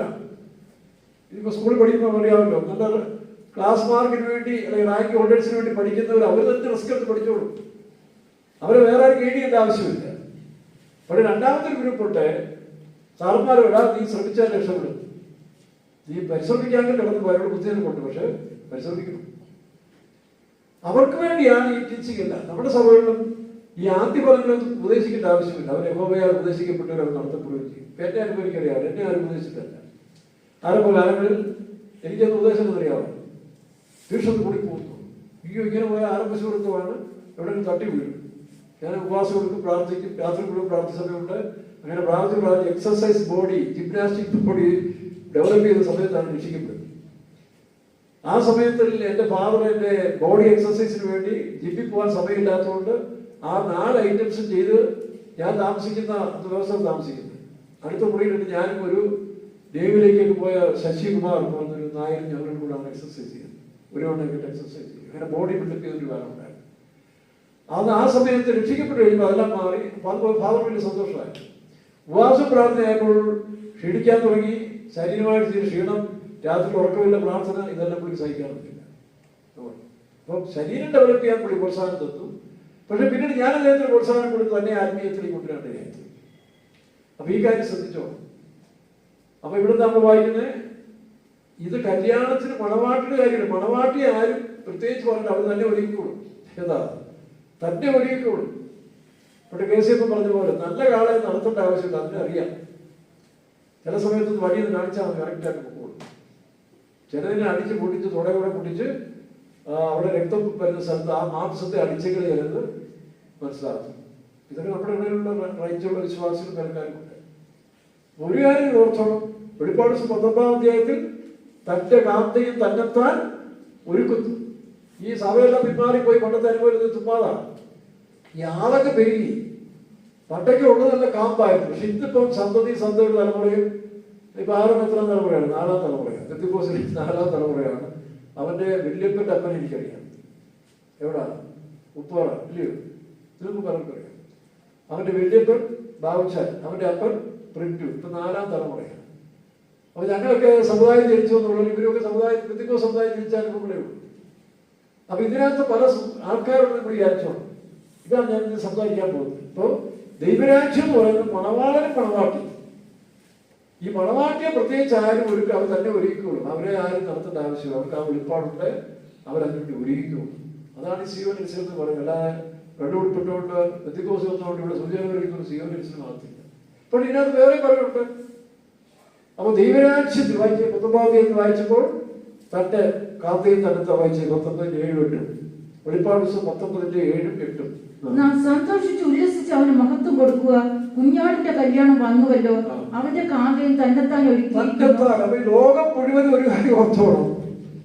ഈ കാന്തയായിട്ട് ഒരുക്കുന്ന വിശ്വാസികൾ പേരൊക്കെ അവര് ഒരു വിഷയമല്ല, അവർ ഒരുക്കുള്ളൂ. അവർക്ക് പ്രത്യേകിച്ച് ഉപദേശം കൊടുക്കേണ്ട ആവശ്യം. അവർക്ക് പരിശുദ്ധാത്മാവുണ്ട്, ആത്മാവരെ നടത്തും. ആരും അവർ ഉപദേശിക്കേണ്ട ആവശ്യം. പിന്നെ കൂട്ടായ്മ ബന്ധത്തിൽ ഇത് കിട്ടുന്ന സന്തോഷം പരിശ്രമത്തിൽ കൂട്ടായ്മയില്ലേലും അവർക്ക് വിഷയമല്ല. നാളെ സഭായില്ലേലും അവർക്ക് വിഷയമല്ല, മാസികയിലേലും വിഷയമല്ല. കാരണം നമുക്ക് അവരവരുടെ രാജകുമാരനുമായിട്ട് നല്ല ബന്ധത്തിൽ ജീവിക്കുക. അപ്പൊ ഈ രണ്ടാമത്തെ ഗ്രൂപ്പിനാണ് ഈ പ്രവർത്തനം കൊണ്ട് നടക്കുന്നത്. നമ്മുടെ സഭകളിലൊക്കെ ഈ പ്രവർത്തനം രണ്ടാമത്തെ ഗ്രൂപ്പിൽ നടക്കുക. അപ്പൊ അത് ആരൊക്കെയാണ്? അടുത്ത വാക്യം വായിച്ചു. കല്യാണ സദ്യക്ക് കല്യാണ സദ്യ കഴിച്ച് ഇല്ലല്ല, 8-ാം വാക്യം 19-8. അവൾക്ക് ശുദ്ധവും ശുഭ്രവുമായ വിശേഷ വസ്ത്രം ധരിപ്പാൻ കൃപ ലഭിച്ചിരിക്കുന്നു. അത് കൃപയാൽ കിട്ടുന്നതാണ്. അതാരും ഫോഴ്സ് ചെയ്തല്ല. ഇവിടെ പാടാ, സഭായത്തിന് പാടാ, ബൈബിളിക്ക് പാടാ, കാത്തലിക് പാടാ. ഇതൊക്കെ രണ്ടാമതൊരു കൂട്ടർ ഇങ്ങനെ കൊണ്ടുപോയാലും അതിൽ രക്ഷപ്പെടുന്നതിനുള്ള ചുറ്റും. പക്ഷെ നരകത്തിൽ പോകാൻ സൂക്ഷിക്കാത്രേ വായിക്കാം. ആ വിശേഷ വസ്ത്രം വിശുദ്ധന്മാരുടെ നീതി പ്രവൃത്തികൾ തന്നെ. അവര് നീതി പ്രവൃത്തി ചെയ്യാൻ ആരോടും പറയേണ്ട ആവശ്യമില്ല. അവരുടെ രക്തത്തിൽ കലർന്നിരിക്കാൻ, ദൈവവിഷയത്തിന് വേണ്ടി മറ്റുള്ളവർക്ക് വേണ്ടി കൊടുക്കാനും സഹായിക്കാനും ഒക്കെ അവരുടെ ബ്ലഡിൽ കലർന്നൊരു അനുഭവമായിരിക്കും. അതുകൊണ്ട് കാന്തയായി വിളിക്കപ്പെട്ട ലോകത്തിന്റെ വിവിധ ഭാഗങ്ങളുണ്ട്. അത് ഇവിടെ ആയിരിക്കണം, ദിവ്യക്കാർ മാത്രമാണ് കേട്ടോ. അല്ലാത്ത നിങ്ങൾ അറിയാത്ത ആളുകൾ എനിക്ക് ശിഷ്യന്മാർ പറഞ്ഞു, കർത്താവ് ഒരു കൂട്ടിനടുത്ത് പ്രസംഗിക്കുന്നു, നിങ്ങളൊരു വിലക്കെട്ടെ. അപ്പോൾ ആത്മാവ് CPM ചില പണ്ടത്തെ ചിലരുടെ ആത്മാവ് അവർക്ക് കയറി. ഞങ്ങളല്ലാതെ അവ യേശു പറഞ്ഞു വേണ്ട, അവർ നമുക്ക് അനുകൂലമാണ്. നിങ്ങൾ അറിയാത്ത വേറെ ആളുകളും എനിക്കുണ്ട്, വേറെ ആളുകൾ എനിക്കുണ്ടെന്ന് യേശു പറഞ്ഞില്ലേ? നിങ്ങളെന്തിനാലും കൂടുതൽ വ്യാപനം? നിങ്ങൾ നിങ്ങളുടെ കാര്യം നോക്കി ചോദിച്ചാൽ മതി, അവരവരുടെ കാര്യം നോക്കിയാൽ പോരെ. പത്രോസ് ചോദിച്ചു, അല്ലെങ്കിൽ യോഹന്നാനെ കുറിച്ച് യാക്കോബിനോട് ചോദിച്ചു, ഇവര് ദൈവരാജ്യത്തിന് വലത്തോടെടുത്ത് ഇരിക്കുമോ? എന്താ അവിടെ അപ്പം റെക്കമെൻഡ് ചെയ്യും? അതിന് യേശു മറുപടി കൊടുത്തിട്ടു. പിന്നെ ഒരിക്കൽ യോഹന്നാനെ കുറിച്ച് പത്രോസിന് വലിയ കവല, കർത്താവ് ഇവരെന്ത് സംഭവിക്കും? യേശു പറഞ്ഞു, ഡോണ്ട് മൈൻഡ് യുവർ ബിസിനസ്, നീ എന്റെ പണിക്ക് പോയി നോക്കാം. അവൻ ജീവനോട് ഇരിക്കുവോ? നിന്റെ വഴിയല്ലല്ലോ, നീ നിന്നെ ഏൽപ്പിച്ച വരെ ചെയ്യും. അതുകൊണ്ട് മറ്റുള്ളവരുടെ കാര്യങ്ങൾ കൂടുതൽ ശ്രദ്ധിക്കാൻ പോകണ്ട.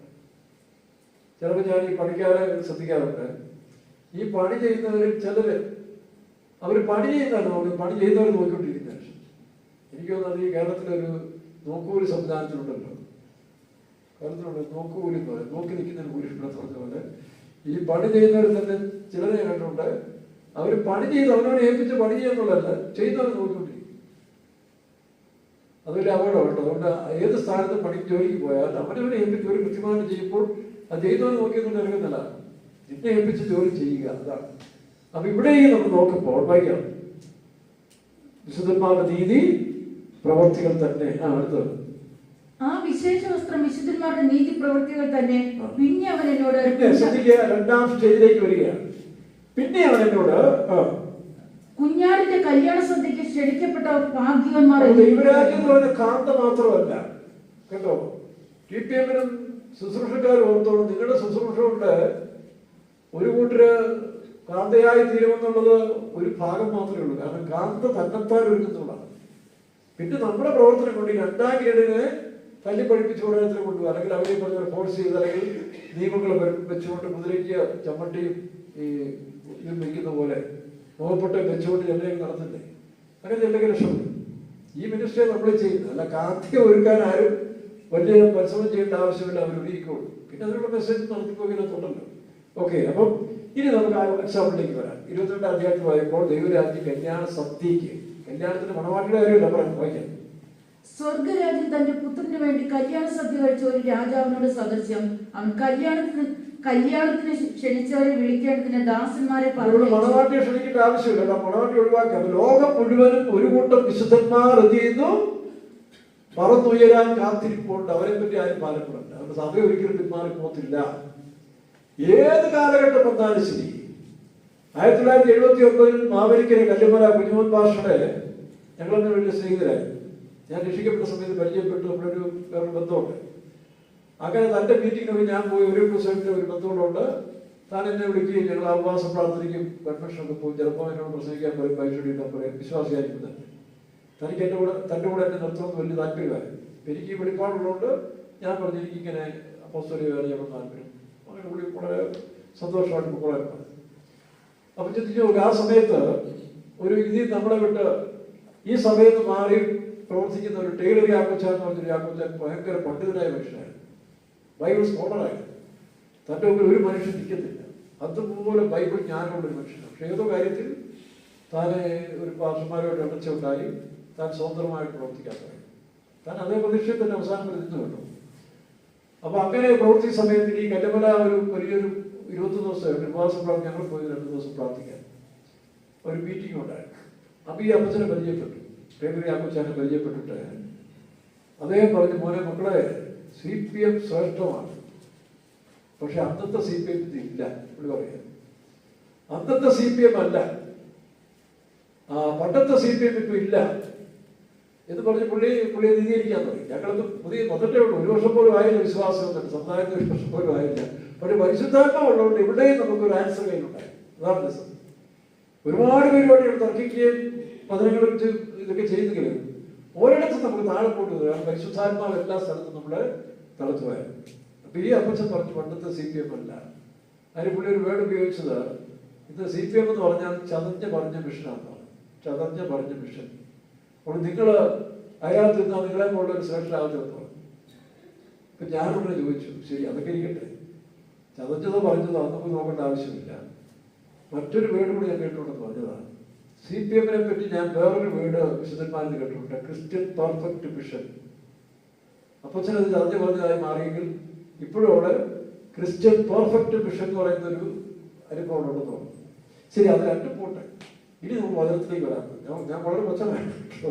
1 വയസ്സ് പ്രായമുള്ള ശിശുവായിരിക്കുമ്പോൾ ഞാൻ അദ്ദേഹത്തോട് ചോദിച്ചു, ഈ ബൈബിൾ സ്കോളർ പഠിക്കുന്നതിന് വേണ്ടി എന്നെ അവരോട് ചോദിച്ചു, ചായ ഞാൻ ഒരിക്കലൊരു സംശയമുണ്ട്. 1 Thessalonians 4-ാം അധ്യായത്തിൽ 16-ാം വാക്യം അറിയാം. നീ തന്നെ വായിക്കാം, എന്നോട് വായിപ്പിച്ചു. കർത്താവുകാർ ഗംഭീരനാഥോട് പ്രധാനമന്ത്രി സ്വന്തത്തോട് സ്വന്തത്തോടെ ഒരു ക്രിസ്തുവിൽ മരിച്ച മുമ്പേ ഉയർത്തി പിന്നെ ജീവനോട് ശേഷിക്കുന്ന നാം. ഞാൻ ആ പോയിന്റ് എനിക്ക് പരിശുദ്ധാത്മാവിക്കുന്നു. ഞാൻ ഈ വാക്കിന്റെ അർത്ഥം എന്താണ്? ജീവനോട് ശേഷിക്കുന്ന നാം എന്ന് പറയുന്നത് പൗലോസിന്റെ കാലഘട്ടമല്ലല്ലോ. ഇപ്പൊ ഈ കാലഘട്ടത്തിൽ വന്നാലും യേശുവിന്റെ കാലഘട്ടത്തിൽ വന്നാലും ഇപ്പൊ വന്നാലും ആ നാം എന്ന് പറയുന്ന ഒരു ഗ്രൂപ്പ് ഭൂമിയിലുണ്ടല്ലോ. ഇനി ഒരു 50 വർഷം കഴിഞ്ഞാൽ യേശു വരുന്നെങ്കിലും ഈ നാം എന്ന് പറയുന്ന ഒരു ഗ്രൂപ്പ് ഉണ്ടല്ലോ. ഞാൻ ആ ഗ്രൂപ്പിൽ പെട്ടാണ്. ഒരു രക്ഷപ്പെട്ടില്ല, എന്റെ തോന്നൽ തള്ളി. അടുത്ത ബൈബിൾ ക്ലാസ് പറഞ്ഞ് ഞാൻ കേട്ടു, ഏതാ ശരിയായ മിനിസ്ട്രി എല്ലാം വിറ്റും കർത്താവിനെ പിൻപറ്റുന്നതാണ് ക്ലാസ് കൊടുത്തിട്ടുണ്ട്. കാരണം ഞാൻ പഠിച്ച ഉപദേശം കളയാൻ നോക്കും.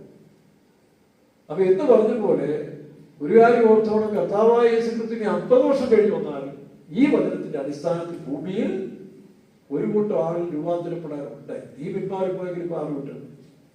നീ പിന്മാറിയ ശേഷം ഇതെല്ലാം മോശമെന്ന് പറഞ്ഞാൽ, നിനക്ക് മഞ്ഞപ്പിത്തം പിടിച്ചു കഴിച്ചിട്ട് നീ പറയാം നോക്കുന്നതെല്ലാം മഞ്ഞപ്പിത്തം പറഞ്ഞാൽ, ഇത് പ്രാസംഗികന്മാരും പറയുന്നുണ്ട് പഴയ അനുഭവം ഇല്ല. ഇവിടെ ഉള്ളവർക്കുണ്ട്, പക്ഷെ അവർ പറഞ്ഞിരിക്കുകയാണ്. തന്റെ കാന്ത പാറയുടെ കുളപ്പിലും അവർ ഉയർത്തും, തർക്കമില്ല. പിന്നെ രണ്ടാമത്തെ ഗ്രൂപ്പായിട്ട് നമുക്ക് സംസാരിക്കുന്നത് കല്യാണ സദ്യക്ക് ക്ഷണിക്കപ്പെട്ടവർ. വായിച്ച വാക്യം, അവൻ കല്യാണത്തിന് ക്ഷണിച്ചവരെ വിളിക്കേണ്ടതിന് ദാസന്മാരെ പറഞ്ഞയച്ചു.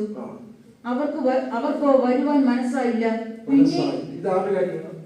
ഇത് തന്റെ സ്വന്തം ജനമായ യഹൂദന്മാരെ പറ്റി പറയുന്നത്. യേശുക്രിസ്തു ലോകത്തിൽ വന്ന് തന്റെ ജനത്തിനെ ആദ്യം ഈ രക്ഷയ്ക്ക് വേണ്ടി വിളിച്ചു. പക്ഷെ അവർ പലരും വരാൻ ഇഷ്ടപ്പെട്ടില്ല. ഇഷ്ടപ്പെട്ടത് മാത്രമല്ല, അവരെ പരിഹസിച്ചു, നിന്ദിച്ചു. വായിക്കാം. പിന്നെയും അവൻ മറ്റു ദാസന്മാരെ അയച്ചു.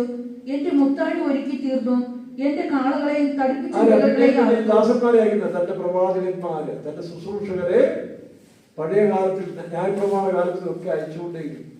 പക്ഷെ പലരും അവര് നിഷേധിച്ചു. വായിക്കാം. കല്യാണത്തിന് വരുമെന്ന് ക്ഷണിച്ചവരോട് പറയിച്ചു. അവർ അത് കൂട്ടാക്കാതെ ഒരുത്തൻ തന്റെ നിലത്തിലേക്കും മറ്റൊരുത്തൻ തന്റെ വ്യാപാരത്തിലേക്കും പോയി കളഞ്ഞു. ഇത് പലരും അങ്ങനെ പോകുന്നുണ്ട്. ഇതെല്ലാം കേട്ടാൽ ശരി, കേട്ട ഭാവി കാണിക്കാതെ അവനവന്റെ സ്വന്തം കാര്യത്തിലേക്ക് ഇറങ്ങി പോകുന്ന സമയം വരുന്നുണ്ട്. വായിക്കാം. ശേഷമുള്ളവർ അവന്റെ ദാസന്മാരെ പിടിച്ചു അപമാനിച്ചു കൊന്നു കളഞ്ഞു. മറ്റേ എന്ത് ചെയ്തു? ഇത് നടക്കുന്നു. ഇന്ന് ദൈവത്തിന്റെ ദാസന്മാരെ ശുശ്രൂഷകളെ അപമാനിക്കുന്നു, കൊല്ലുന്നു, വിശ്വാസികളെ രക്തസാക്ഷികളാക്കുന്നു. ഇതെല്ലാം ഇന്ന് നടക്കുന്നുണ്ട്. അപ്പൊ അന്ന് യഹൂദന്മാര് ഇസ്രായേലിന് സ്വന്തം ജനം എന്ന് പറഞ്ഞവർ ഈ അന്യായങ്ങളെല്ലാം ചെയ്തുകൊണ്ടേയിരുന്നു. അടുത്തത്, രാജാവ് കോപിച്ചു സൈന്യങ്ങളെ അയച്ച ആ കുലപാതകന്മാരെ മുടിച്ച് അവരുടെ പട്ടണം ചുട്ടുകളയണം. സംഭവം ശരിയല്ലേ?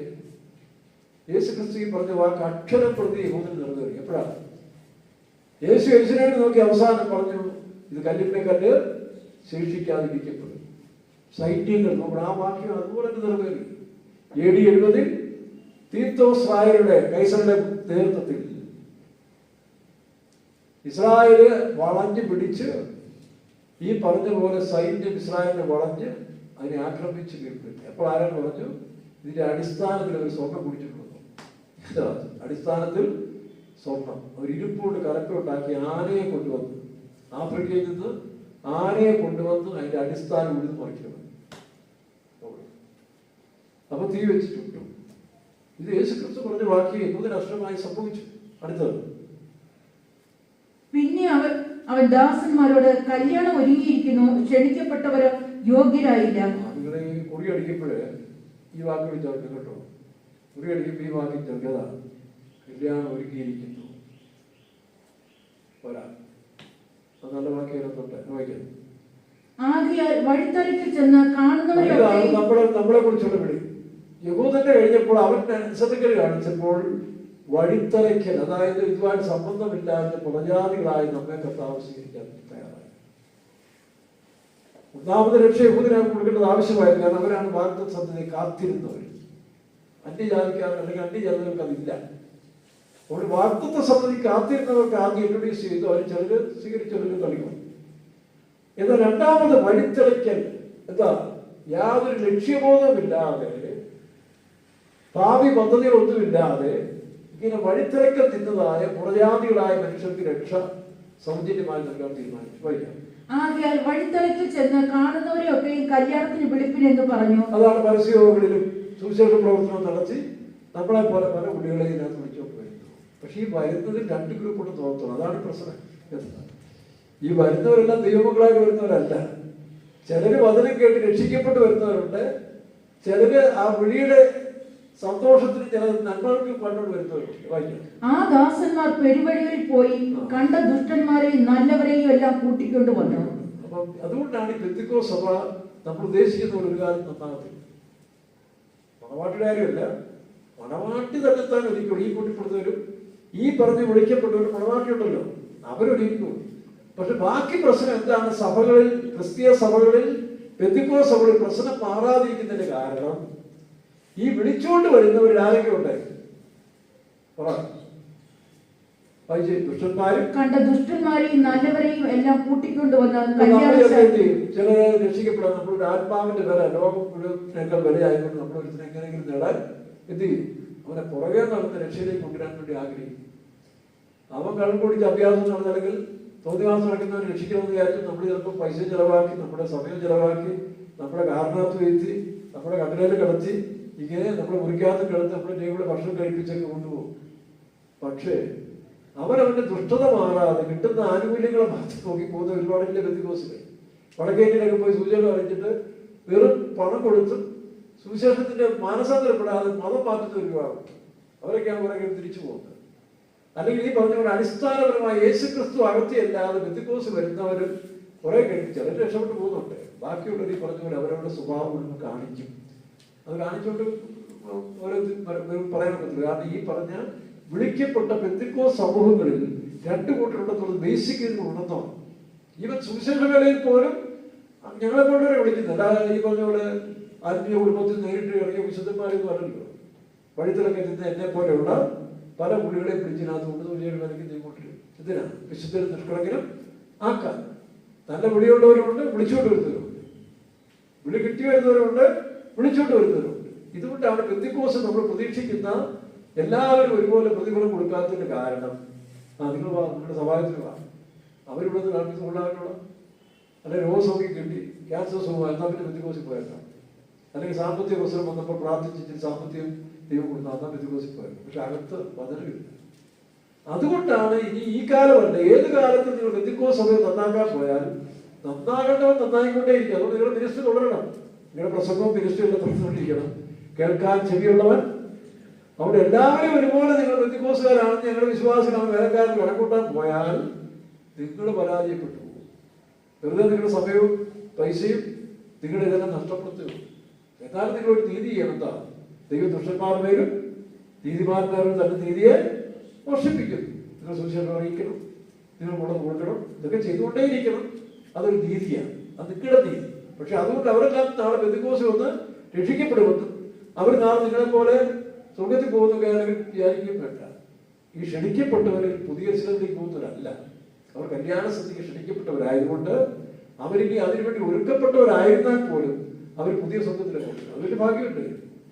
അറിയത്തിൽ പോകുന്നതിനേക്കാൾ എത്രയോ വലിയ ഭാഗ്യമാണ് പുതിയ ഭൂമിയിൽ പോകുന്നത്. അപ്പൊ പിന്നെ പുതിയ സ്വർഗം പുതിയ സ്ഥലത്തോട് ചേർന്നുള്ള ആത്മീയ അനുഭവമാണ്.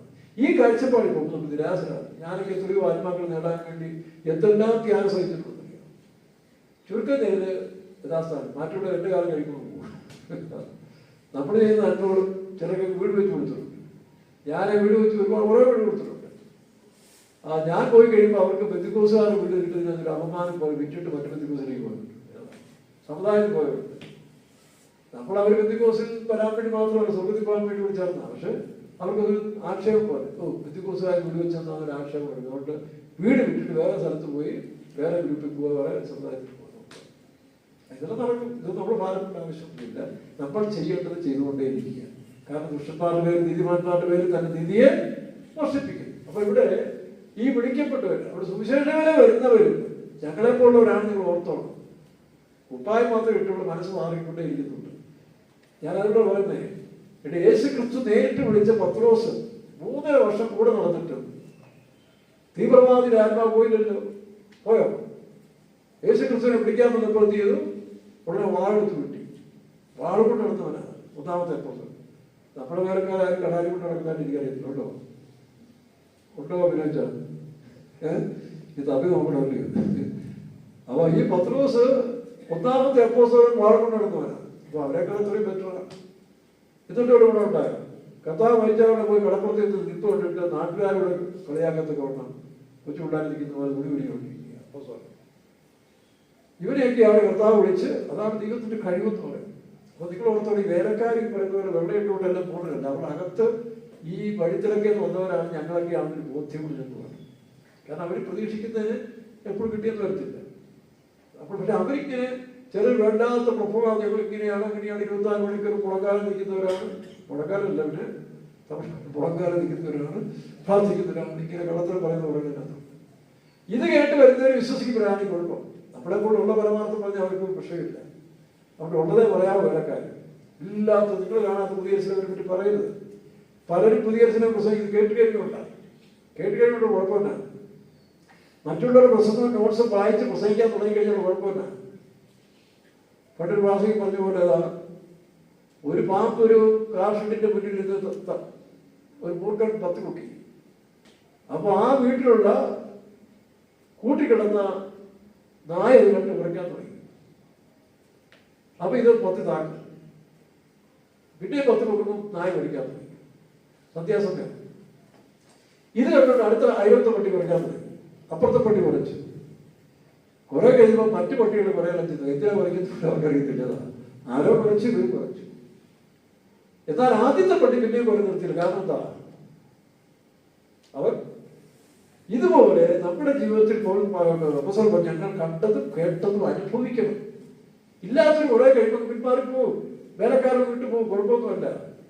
കാരണം അകത്തിത് വളരുന്നില്ല. ഇപ്പൊ നമ്മളിവിടെ എത്രയോ 10-20 ആപ്പിൾ പരത്തുന്നുണ്ട്. വളം ചെയ്തു, എല്ലാം നല്ല സംരക്ഷണം കൊടുത്തു. പക്ഷെ അടിവേര് അങ്ങോട്ട് ഇറങ്ങുമ്പോൾ അത് വേരിന് പോകുന്നില്ല. അവർക്ക് പാറക്കെട്ടായി പോയി. അപ്പൊ അത് വളരുന്നില്ല. കാലാവസ്ഥ ചിലപ്പോൾ അനുകൂലം ഉണ്ടായി. അപ്പൊ എന്ത് പറഞ്ഞു ഇതൊക്കെ ഇങ്ങനെ സംഭവിച്ചുകൊണ്ടിരിക്കും. ഇവിടെ സുവിശേഷകരക്കാരെല്ലാം വെള്ളയിട്ടുകൊണ്ട് അവർ വിശുദ്ധരാണെന്ന് സ്വയം പ്രഖ്യാപിച്ചാൽ പോലും ആയിട്ടില്ല. വഴിത്തിരക്കി നിന്ന ഞങ്ങളെ പോലെയുള്ള എന്റെ ഭാഷയെ പറഞ്ഞ് തകര തല്ലിപ്പൊളികളെ അവർ നമ്മളെ വിളിക്കുന്നത്. 10 ദിവസം കേട്ടില്ലേ? ഇനി വേറെ രക്ഷകളോട് കുടുംബത്തിൽ പറഞ്ഞവന്മാരാണ്. ആരാ? യാക്കോബും ആരാ? ഇത് യാക്കോബ് യോഹന് ഇച്ചിരി കൂടെ കുടുംബസുരക്ഷയുള്ളവരാണ്. സ്വന്തമായിട്ട് വലയും ജോലിക്കാർക്കുള്ള മാറ്റുള്ള. 10 ദിവസത്തേക്കാൾ ഇച്ചിരി കൂടെ സാമ്പത്തിക ശേഷിയുള്ളവരാണ്. യോഹന്നാനെ കൊണ്ട് കർത്താവ് സുവിശേഷം അറിയിക്കാൻ പോയി. എന്താ സംഭവിച്ചത്? ശമരിയക്കാരെ, അതായത് ഇവർ യഹൂദരാണ്. ഇവരെക്കാൾ ഇച്ചിരി തലത്താത്തവരാണ് ശമരിയക്കാരെന്നാണ് ഇവരുടെ ബോധം. കാരണം അവർ നേരത്തെ വിഗ്രഹങ്ങൾ സേവിക്കാൻ പോയി, മറ്റ് ഇതിലേക്ക് പോയി. അതുകൊണ്ട് അവര് പ്രമാണം തെറ്റിയവരായതുകൊണ്ട് പിന്മാറ്റക്കാർ കൂടുതലാണ് അവരുള്ളത്. അപ്പൊ ആ പിന്മാറ്റക്കാർ ദേശത്ത് പോയി സുവിശേഷം അറിയിച്ചപ്പോൾ, യേശുവെ അറിയിച്ചപ്പോൾ അവർ മാനസാന്തരപ്പെടുത്തില്ല. യോഹന്നാൻ ഉടനെ ആ പഴയ സമുദായ ശക്തികളിലും എവനെയൊക്കെ തീയിറക്കി കൊന്നേക്കാത്ത. അപ്പോൾ സുവിശേഷം അറിയിക്കാൻ സ്വന്തമാണ് ഉടനെ എന്ത് ചെയ്തു? കർത്താവ് നിങ്ങൾ ഏത് ആത്മാവിനധികം. ഞാൻ തിരുവല്ലയിൽ ആദ്യം ട്രാൻസ്ലേറ്റ് എടുക്കുമ്പോൾ പഠിക്കാവുന്ന സമയത്തൊക്കെയാണ് പെട്ടെന്ന് ഒരു ഉണർവുണ്ടായി. പരിശുദ്ധാത്മാവിന് വലിയൊരു ഉണർവ് പകർച്ചുണ്ടായി. നിങ്ങളെ സുവിശേഷം അറിയിക്കാൻ പറ്റുള്ളൊരു കോളേജിലെ പാരലൽ കോളേജിലെ പ്രിൻസിപ്പളാണ്. നമ്മുടെ ഒരു വിശ്വാസി. പേര് ഞാൻ പറയുന്നത് 4 പേര് പറയാം. ബാബു. ഒരു എക്സാമ്പിൾ പേര് പറയാം, ബാബു. അദ്ദേഹം പാരലൽ കോളേജ് നടത്തുന്ന ഒരു സാറാണ്. പുള്ളിക്ക് ഉണർവ് കയറി. കാരണം ഇവിടെ ജനിച്ചു കൊടുക്കുന്നവരാണ്. പലർക്കും ഉണർവ് കയറി കേട്ടോ. ഏറ്റവും സുവിശേഷം അറിയിക്കാൻ മതി. ബാബു സാറ് എന്നെക്കാരനാണ്. വളരെ സൗകര്യയോടെ എൻ്റെ അടുത്ത് ഇങ്ങനെ സുവിശേഷം ഞാൻ പറയുമ്പോൾ കേട്ടിരിക്കും. പുള്ളിക്ക് സുവിശേഷം പറയാമെന്ന് അറിയത്തില്ല. ട്രാക്ട് കൊടുക്കും. അങ്ങനെ ഒരു യാക്കോബുകാരനെ വിളിച്ചത്. യാക്കോബുകാരനെ വിളിച്ചത് ഞാൻ സുവിശേഷം അറിയിക്കാൻ നേരത്ത് ഈ യാക്കോബുകാരൻ തട്ടിക്കയറി. താനൊക്കെ നമ്പർ ഫ്രോഡാണ്, കള്ളന്മാരാണ് എന്ന് പറഞ്ഞ് എൻ്റെ നേരെ അങ്ങോട്ട് തുടങ്ങി വിളി. ഞാൻ ചിരിച്ചോണ്ടിങ്ങനെ നിൽക്കുക. ഈ ബാബു സാർ എന്ത് ചെയ്തറിയാമോ? ഇത് കേട്ടിട്ട് പുള്ളിയുടെ രക്തം തന്നു. പുള്ളി ആ കൈ അങ്ങോട്ട് ചുരുട്ടിയിട്ട് ഈ യാക്കോബുകാരൻ അച്ഛൻ നേരെ വീട്ടിപ്പോൾ അടിച്ചത് ശരിയാക്കി വെക്കുന്നു. ഞാനുണ്ട് ബാബു സാറിന് കൈ കയറി പോയി. സാറേ എന്തിനാ വന്നത്? സോറി അപ്പൊ നോക്കണം. പിന്നീട് യാക്കോബുകാരൻ എൻ്റെ ഡീലീസറിനെ കൂടി സന്തോഷമായി. ഞങ്ങൾക്ക് പുള്ളി പറഞ്ഞ് ഞാൻ മനഃപൂർവ്വം ചെയ്ത കള്ളന്മാരാണെന്ന് അറിയാൻ വേണ്ടി ചെയ്തതാണ്. പിന്നെ പുള്ളി വീട്ടിൽ പോയി നല്ല പഴവും ചായ കിട്ടുമെന്ന് സന്തോഷമായിട്ട് യാത്ര ചെയ്തു എന്ന് പറഞ്ഞ പോലെ ഈ സുചിയുടെ ഓടിക്കാൻ പോയപ്പോൾ കയറുന്ന ആത്മാവ്. അപ്പൊ ഇവിടെ എന്ത് ചെയ്തു? നമ്മളെ പരീക്ഷിക്കുക. അതുകൊണ്ട് നമ്മുടെ ഈ പറഞ്ഞൊരു ഡ്രസ് കോഡിലൊന്നും വലിയ കാര്യമൊന്നുമില്ല. അകത്തിരിക്കുന്ന ആത്മാവ് ഓരോ കാലഘട്ടങ്ങളിൽ ഇറങ്ങിട്ട് വരും. ഏതാ സംഭാഷണം കൂടെ വരും, പ്രവൃത്തി കൂടെ വരും. വന്നോട്ടെ, പേടിക്കണ്ട. കാരണം വന്നല്ലേ ഉള്ളൂ. പത്രോസിന് ഇങ്ങനെ സംഭവിച്ച പിന്നെ നമുക്കെന്താ? അപ്പൊ നമ്മൾ ഇതിന് വിധേയപ്പെട്ട് കൊടുത്താൽ ഈ മാർഗം നമ്മളെ ആരാക്കി തീർക്കും. വിശുദ്ധരും അതിന് വിധേയപ്പെടും. ഇവിടെ മെമ്പർഷിപ്പെടുത്തേണ്ട കാര്യമൊന്നുമില്ല. അങ്ങനെ വരുന്നവർക്ക് എന്താ കുഴപ്പമെന്ന് പറയാൻ അടുത്ത് സംസാരിക്കും. വൈകി കല്യാണശാല വിരുന്നുകാരെ കൊണ്ട് നിറഞ്ഞു. പെന്തക്കോസ്തിൽ ശ്രദ്ധിച്ചോണം. ഉള്ളത് ഞാൻ പറയുന്നത്, പെന്തക്കോസ്തിൽ നിറഞ്ഞു. കേരളത്തിൽ ചില വെല്ലുവിളിക്കുന്നുണ്ട്. ഞങ്ങൾ വിചാരിച്ചാൽ 7 MLA ജയിപ്പിക്കാത്തതാണ്. ഏതാ പെന്തക്കോസ്ത് എല്ലാം ഒറ്റക്കെട്ടാക്കി നിന്നാൽ പെന്തക്കോസ്തുകാരെ കേരളത്തിൽ 7 MLA കേരളത്തിൽ ഞങ്ങൾക്ക് തരാൻ സാധിക്കും. പക്ഷേ ഒന്നാമത്തെ കാര്യം പ്രശ്നം. കാരണം എന്താ? ഇതിനകത്ത് ഇതല്ലേ പാർട്ടികൾ തന്നെ. നമ്മുടെ രാജ്യം ഐക്യമല്ലല്ലോ. വിരുന്നുകാരെ നോക്കുവാൻ രാജാവ് വിരുന്നശാലയോട് നിറയുന്ന ഈ ഗ്രൂപ്പ് ഒന്നും എല്ലാം സ്വർഗത്തിൽ പോകത്തില്ല കേട്ടോ. ഞായറാഴ്ച വെള്ളപ്പെട്ടിട്ടുള്ള അകത്ത് പരിവർത്തനം ഉണ്ടാകാതെ പെന്തക്കോസ്തിന്റെ ബാക്ക്ഗ്രൗണ്ട് വന്നിട്ട് കാര്യമുണ്ട്. അതാണ് വിഷയം. വിരുന്നുകാരെ നോക്കുവാൻ രാജാവ് അകത്ത് വന്നപ്പോൾ കല്യാണ വസ്ത്രം ധരിക്കാത്ത ഒരു മനുഷ്യനെ അവിടെ കണ്ടു. നോക്കണം. ഇനി വേറൊരുത്തർ ഇപ്പൊ വന്നവരും ദുഷ്ടന്മാരും ഭാവികളും എല്ലാം ഉണ്ട്. അതിൽ കുറേശ്ശെ ശരിയാകും. ആ ശരിയാകുന്ന ഒരു കൂട്ടത്തിലുള്ള ഞാൻ നിങ്ങളുണ്ടാകും. നമ്മൾ വഴിത്തിരക്കെ നിന്നവരാ. നമ്മൾ പാരമ്പര്യ യഹൂദന്മാരല്ല. അത് ഓർത്തോണം. അപ്പൊ ആ ജാതിയുടെ ആരാധനയും വേർഷിപ്പും ഇതെല്ലാം ഉണ്ടാകും. ഞാൻ പറഞ്ഞില്ലേ, പണ്ട് നമ്മുടെ ഒരു സുശേഷകാരനെ പണ്ട് ബെഞ്ചമിൻ, പ്രാസംഗികനായ ബെഞ്ചമിന്റെ കൂടെ ഒരു പുതിയ വേലക്കാരൻ 2 വർഷമായുള്ളൂ. അവരവിടെ സുശേഷം പഠിക്കാൻ പോയി. സുശേഷം ഈ പുള്ളി ചെല്ലുന്നിടത്തെല്ലാം ഹിന്ദുക്കളുടെ ദൈവങ്ങളെ പറ്റി കുറ്റം പറയുക. അത് മുമ്പിക്കുള്ളവനാ, മറ്റവനാ, മറിച്ചവനാ, ഏരിയാണ് പറഞ്ഞു. ഈ ബെഞ്ചമിൻ വിട്ടിപ്പോരുന്നേ. ഈ സുശേഷം പഠിക്കാൻ വന്ന് സുശേഷം അറിയിച്ചോ, തനിക്ക് ആത്മാവിൽ ബെഞ്ചമിനോട് പറയാം, തനിക്ക് ആത്മവൈരാഗ്യമില്ല, ആത്മാക്കളുള്ള ഇതിൽ പറഞ്ഞ് പുള്ളിയെ സാധിക്കാൻ ഈ യൂണിയാണ്. ഇവിടെ യേശു ക്രിസ്തു എന്റെ അകത്തോടുണ്ടാന്ന് പറഞ്ഞിട്ട് ഈ പുള്ളി ഭയങ്കര വൈരാഗ്യത്തിൽ സംസാരിക്കും. ഇങ്ങനെ ഒരു വീട്ടിൽ സംസാരിച്ചുകൊണ്ട് ഇങ്ങോട്ട് ഇറങ്ങി. പുള്ളി ഹിന്ദുസിൽ നിന്ന് വന്നതാണ്. അതുകൊണ്ട് ഹിന്ദുസിൽ നിന്ന് വന്നുകൊണ്ട് പുള്ളിക്ക് ഹിന്ദുക്കളെ കാണുമ്പോൾ മൊഴി ഇറങ്ങുക. അത് ആത്മീയമുണ്ട്. അങ്ങനെ ഒരു വീട്ടിൽ നിന്ന് പുള്ളി കൊണ്ട് ഇറങ്ങുമ്പോൾ ഒരു പട്ടി, ഒരു നായ ഓടി കുറച്ചുകൊണ്ട് പുള്ളി കാലൊക്കെ പിടിച്ചു. പുള്ളി ഉടനെ ആലരക്കുണ്ട് ഗോവിന്ദ രക്ഷിക്കണമെന്ന് പറഞ്ഞൊരു പുള്ളി. അപ്പൊ പുറത്ത് ക്രിസ്തുവിനെ പറഞ്ഞിട്ട് അകത്ത് ആരായിരിക്കുന്നത്? ഗോവിന്ദനെ വിട്ടിട്ടില്ല. അപ്പൊ ഇതുപോലെ പലരും പെന്തക്കോസ്ത് ഉണ്ടെങ്കിലും ഈ ഗോവിന്ദനെ വിട്ട് ജാതി പോകാൻ ആയിട്ടില്ല. കാരണം ആകണമെങ്കിൽ ഇതിങ്ങനെ പരിവർത്തനം ചെയ്തുകൊണ്ടിരിക്കണം. വെള്ളമാറ്റിയോണ്ടോ മീശ പിടിച്ചുകൊണ്ടൊന്നും നമ്മൾ യഥാർത്ഥ വിശ്വാസിയാകത്തില്ല. വേലക്കാരെ ഓർത്തോണം. ഇവിടെ പറ്റുന്നത് നമ്മുടെ ഭാഷന്മാർ വേലക്കാരുടെ നിങ്ങളുടെ സിയോറാന്ന് പറഞ്ഞ് ഇവിടെ കൂട്ടുവിടും. ഇതൊന്നും ഗുണപ്പെടുത്തില്ല. ഇതെന്റെ പാർട്ടി, എന്നെ പോലുള്ള പാർട്ടികളെ വഴിത്തിറക്കെ പിടിച്ചോളന്നല്ലേ. ഇവിടുത്തെ വിശ്വാസവും ഉപദേശവും കൂട്ടായ്മയും രുചിച്ചു വരുന്നെങ്കിൽ മാത്രമേ നമുക്കിത് ഞങ്ങൾ കണ്ടതും കേട്ടതും രുചിച്ചതുമായ ജീവൻ. ഇത് വേലക്കാരും സംഘടന കൊണ്ടുകയാണ്. ഞങ്ങൾ വേലക്കാരല്ലേ, വേലക്കാരെ പറ്റി പറഞ്ഞു പോലും. ഇവർ പിന്നെ സംഘടന ഉണ്ടാക്കി മറ്റുള്ളവരെ ഇല്ലാതാക്കാൻ ശ്രമിക്കുക. ഞാനൊക്കെ തിരുവല്ലയിൽ അനുഭവിച്ചു. കൂട്ടം കൂടി നമ്മളെ അറ്റാക്ക് ചെയ്യാൻ പറ്റില്ല. പരിശുദ്ധാത്മാവ് നമ്മളൊക്കെ പിടിച്ചിരുന്നു. അവസാനം എല്ലാത്തിനും ന്യായവിധി കിട്ടുകയും. അത് ഓർത്തോളം നമ്മുടെ സുവിശേഷ വേലക്കാർ സംഘടനയിൽ നമുക്ക് ആവശ്യം. വേലക്കാരായ ഞങ്ങളും നിങ്ങളെ പോലെ വഴിത്തലയ്ക്ക് നിന്നവരും അതിനകത്ത് ഈ പറഞ്ഞ ബാക്കിയും ദുഷ്ടന്മാരും അനുഭവങ്ങളില്ലാത്തവരും എല്ലാം കയറി വരുന്നുണ്ട്. പിന്നെ ദൈവം തമ്പുരാൻ കർണ കാണിക്കുന്നതുകൊണ്ട് ഞങ്ങളൊക്കെ തല കൈ വെച്ചെടുക്കും. പക്ഷെ വന്ന് രക്ഷപ്പെട്ടോണം, ഇല്ലെങ്കിൽ എന്ത് സംഭവിക്കും? അടുത്ത് വായിക്കും. സ്നേഹിത, നീ കല്യാണ വസ്ത്രമില്ലാതെ ഇവിടെ അകത്ത് വന്നത് ഇതിനകത്ത് വന്നപ്പോൾ, ഈ വിരുന്നുശാല വന്നപ്പോൾ വേറൊരു മാന്യനെ ഇരിപ്പുണ്ട്. അതാ രസം. ഇവരെക്കാൾ സൂക്ഷിക്കേണ്ടവരെയാണ് കപടഭക്തിക്കാർ, സ്വയനീതിക്കാർ. ഈ ചില സഭകളൊക്കെ ഉണ്ടത്. വിശ്വാസം ഇങ്ങനെ കിടന്ന് ചില സെന്റുകൾ ഇങ്ങനെ ചില വേലക്കാരിങ്ങനെ അട്ടിപ്പാറായി കിടന്ന് അവിടുത്തെ ഒരു മെയിൻ പുള്ളി, ചില ജയിലിൽ സ്ഥിരമായി ചെല്ലുന്നവന്മാർ ജയിലിലെ സൂപ്രണ്ടിനെ പോലെ അവിടുത്തെ മെയിൻ ആളായി മാറി എന്ന് പറഞ്ഞ പോലെ ഇവരെയൊക്കെയാണ് സഹിക്കാൻ കഴിയുക. ചില സഭകൾ, ചില വിശ്വാസം, ഞങ്ങളാണ് ഇവിടുത്തെ തൂണുകൾ. എന്താ തൂണാണ്? സമയം വരുമ്പം പിന്തിരിഞ്ഞൊന്ന് ബാക്കില്ല, നേരെ നിൽക്കാൻ സാധിക്കും. അപ്പൊ ഇവർക്ക് തോന്നലുണ്ട് ഞങ്ങൾക്ക് എന്തുവാകാം, മറ്റുള്ളവർക്കാകാൻ പാടില്ല, ഞങ്ങൾക്ക് എന്തുവാകാം. ഈ അഹന്തയുള്ള ഒരുത്തൻ ഈ കല്യാണശാലയിൽ എന്നൊരു നിയമമുണ്ട്. അവിടെ ഒരു ഓവർകോട്ട് വെച്ചിട്ടുണ്ട്. യൂണിഫോം പോലെയാണ്. ശ്രദ്ധിച്ചോണം, യൂണിഫോം പോലെയാണ്. എടാ ഒരു സ്കൂളിൽ ഒരു യൂണിഫോം ഏർപ്പെടുത്തിയാലും അതിനനുസരിക്കേണ്ടത് ആവശ്യമില്ല. ഗ്രേഡ് കൊടുത്തതിന് ശേഷം പിന്നെ ഞങ്ങൾ ഇതേ ധരിക്കത്തുള്ളൂ എന്ന് പറഞ്ഞാൽ എന്തെങ്കിലും അർത്ഥം. അപ്പൊ അതിനെ മന്ത്രിമാർ പോലെ സാധിച്ചിട്ടുണ്ടായിരിക്കും. കാരണം വോട്ട് കിട്ടണം. എടാ ഒരു സ്കൂളിന്റെ സിലബസിൽ വെള്ളയും കാക്കി എഴുതുന്നു, അല്ലെങ്കിൽ വെള്ളം നീലയാണ്, വെള്ളം ചോല എഴുതുന്നു, അതിട്ടോട്ട് വരണം. അതിന് ഒപ്പിട്ട് കൊടുത്തതിന് ശേഷം പിന്നെ ഞങ്ങളുടെ മതമാണ്, ഞങ്ങളുടെ രാഷ്ട്രീയമാണ്, യാതൊരു അർത്ഥവും ഇല്ല. ഇവിടെ ഇതാ യൂണിഫോം ഉണ്ട്. എവിടെ? ഈ കല്യാണ സദ്യക്ക് വരുന്നവരെല്ലാം എന്ത് ചെയ്യണം? അവിടെ ഉടുപ്പ് വെച്ചിട്ടുണ്ട്, ഓവർകോട്ട്. കാരണം അവിടെ വലിപ്പച്ചെറുപ്പം ഇല്ലാത്ത പാർട്ടികളായിരിക്കും, അല്ലെങ്കിൽ അവിടെ ഗ്രേഡൊന്നും ഇല്ല. ആ ഗ്രേഡ് അറിയിക്കാൻ വേണ്ടി യൂണിഫോം പണ്ടേ ഏർപ്പെടുത്തിയത് യേശുക്രിസ്തുവിന്റെ കാലത്തെ ഉണ്ട്. എന്ത് ചെയ്തു? എല്ലാവരും അവിടെ വന്ന് കല്യാണ വസ്ത്രം ഈ ഓവർകോട്ട് ഇടുമ്പോൾ ഇവന്റെ ടെർമിനും പോളിസ്റ്ററും ഒന്നും തിരിച്ചറിയത്തില്ല. അങ്ങനെ എല്ലാവരും ഒരുപോലെ ആയിരിക്കും. അപ്പോൾ ഒരുത്തം വിചാരിക്കും എനിക്ക് എൻ്റെ ആവശ്യമില്ല, ഈ പീറകളെ പോലെ എനിക്ക് ആവേണ്ട ആവശ്യമില്ല, ഞാനത് മാന്യനാണ്, പ്രമാണിയാണ്, അതുകൊണ്ട് എന്നെ ഒന്നും ചെയ്യേണ്ട ആവശ്യമില്ല. ഞാൻ എൻ്റെ ഈ പോപ്പിൾ ഷർട്ട്, സിൽക്ക് ജുബായ പോപ്പിൾ ഷർട്ട് ഇട്ടുകൊണ്ടിരിക്കുകയാണ്.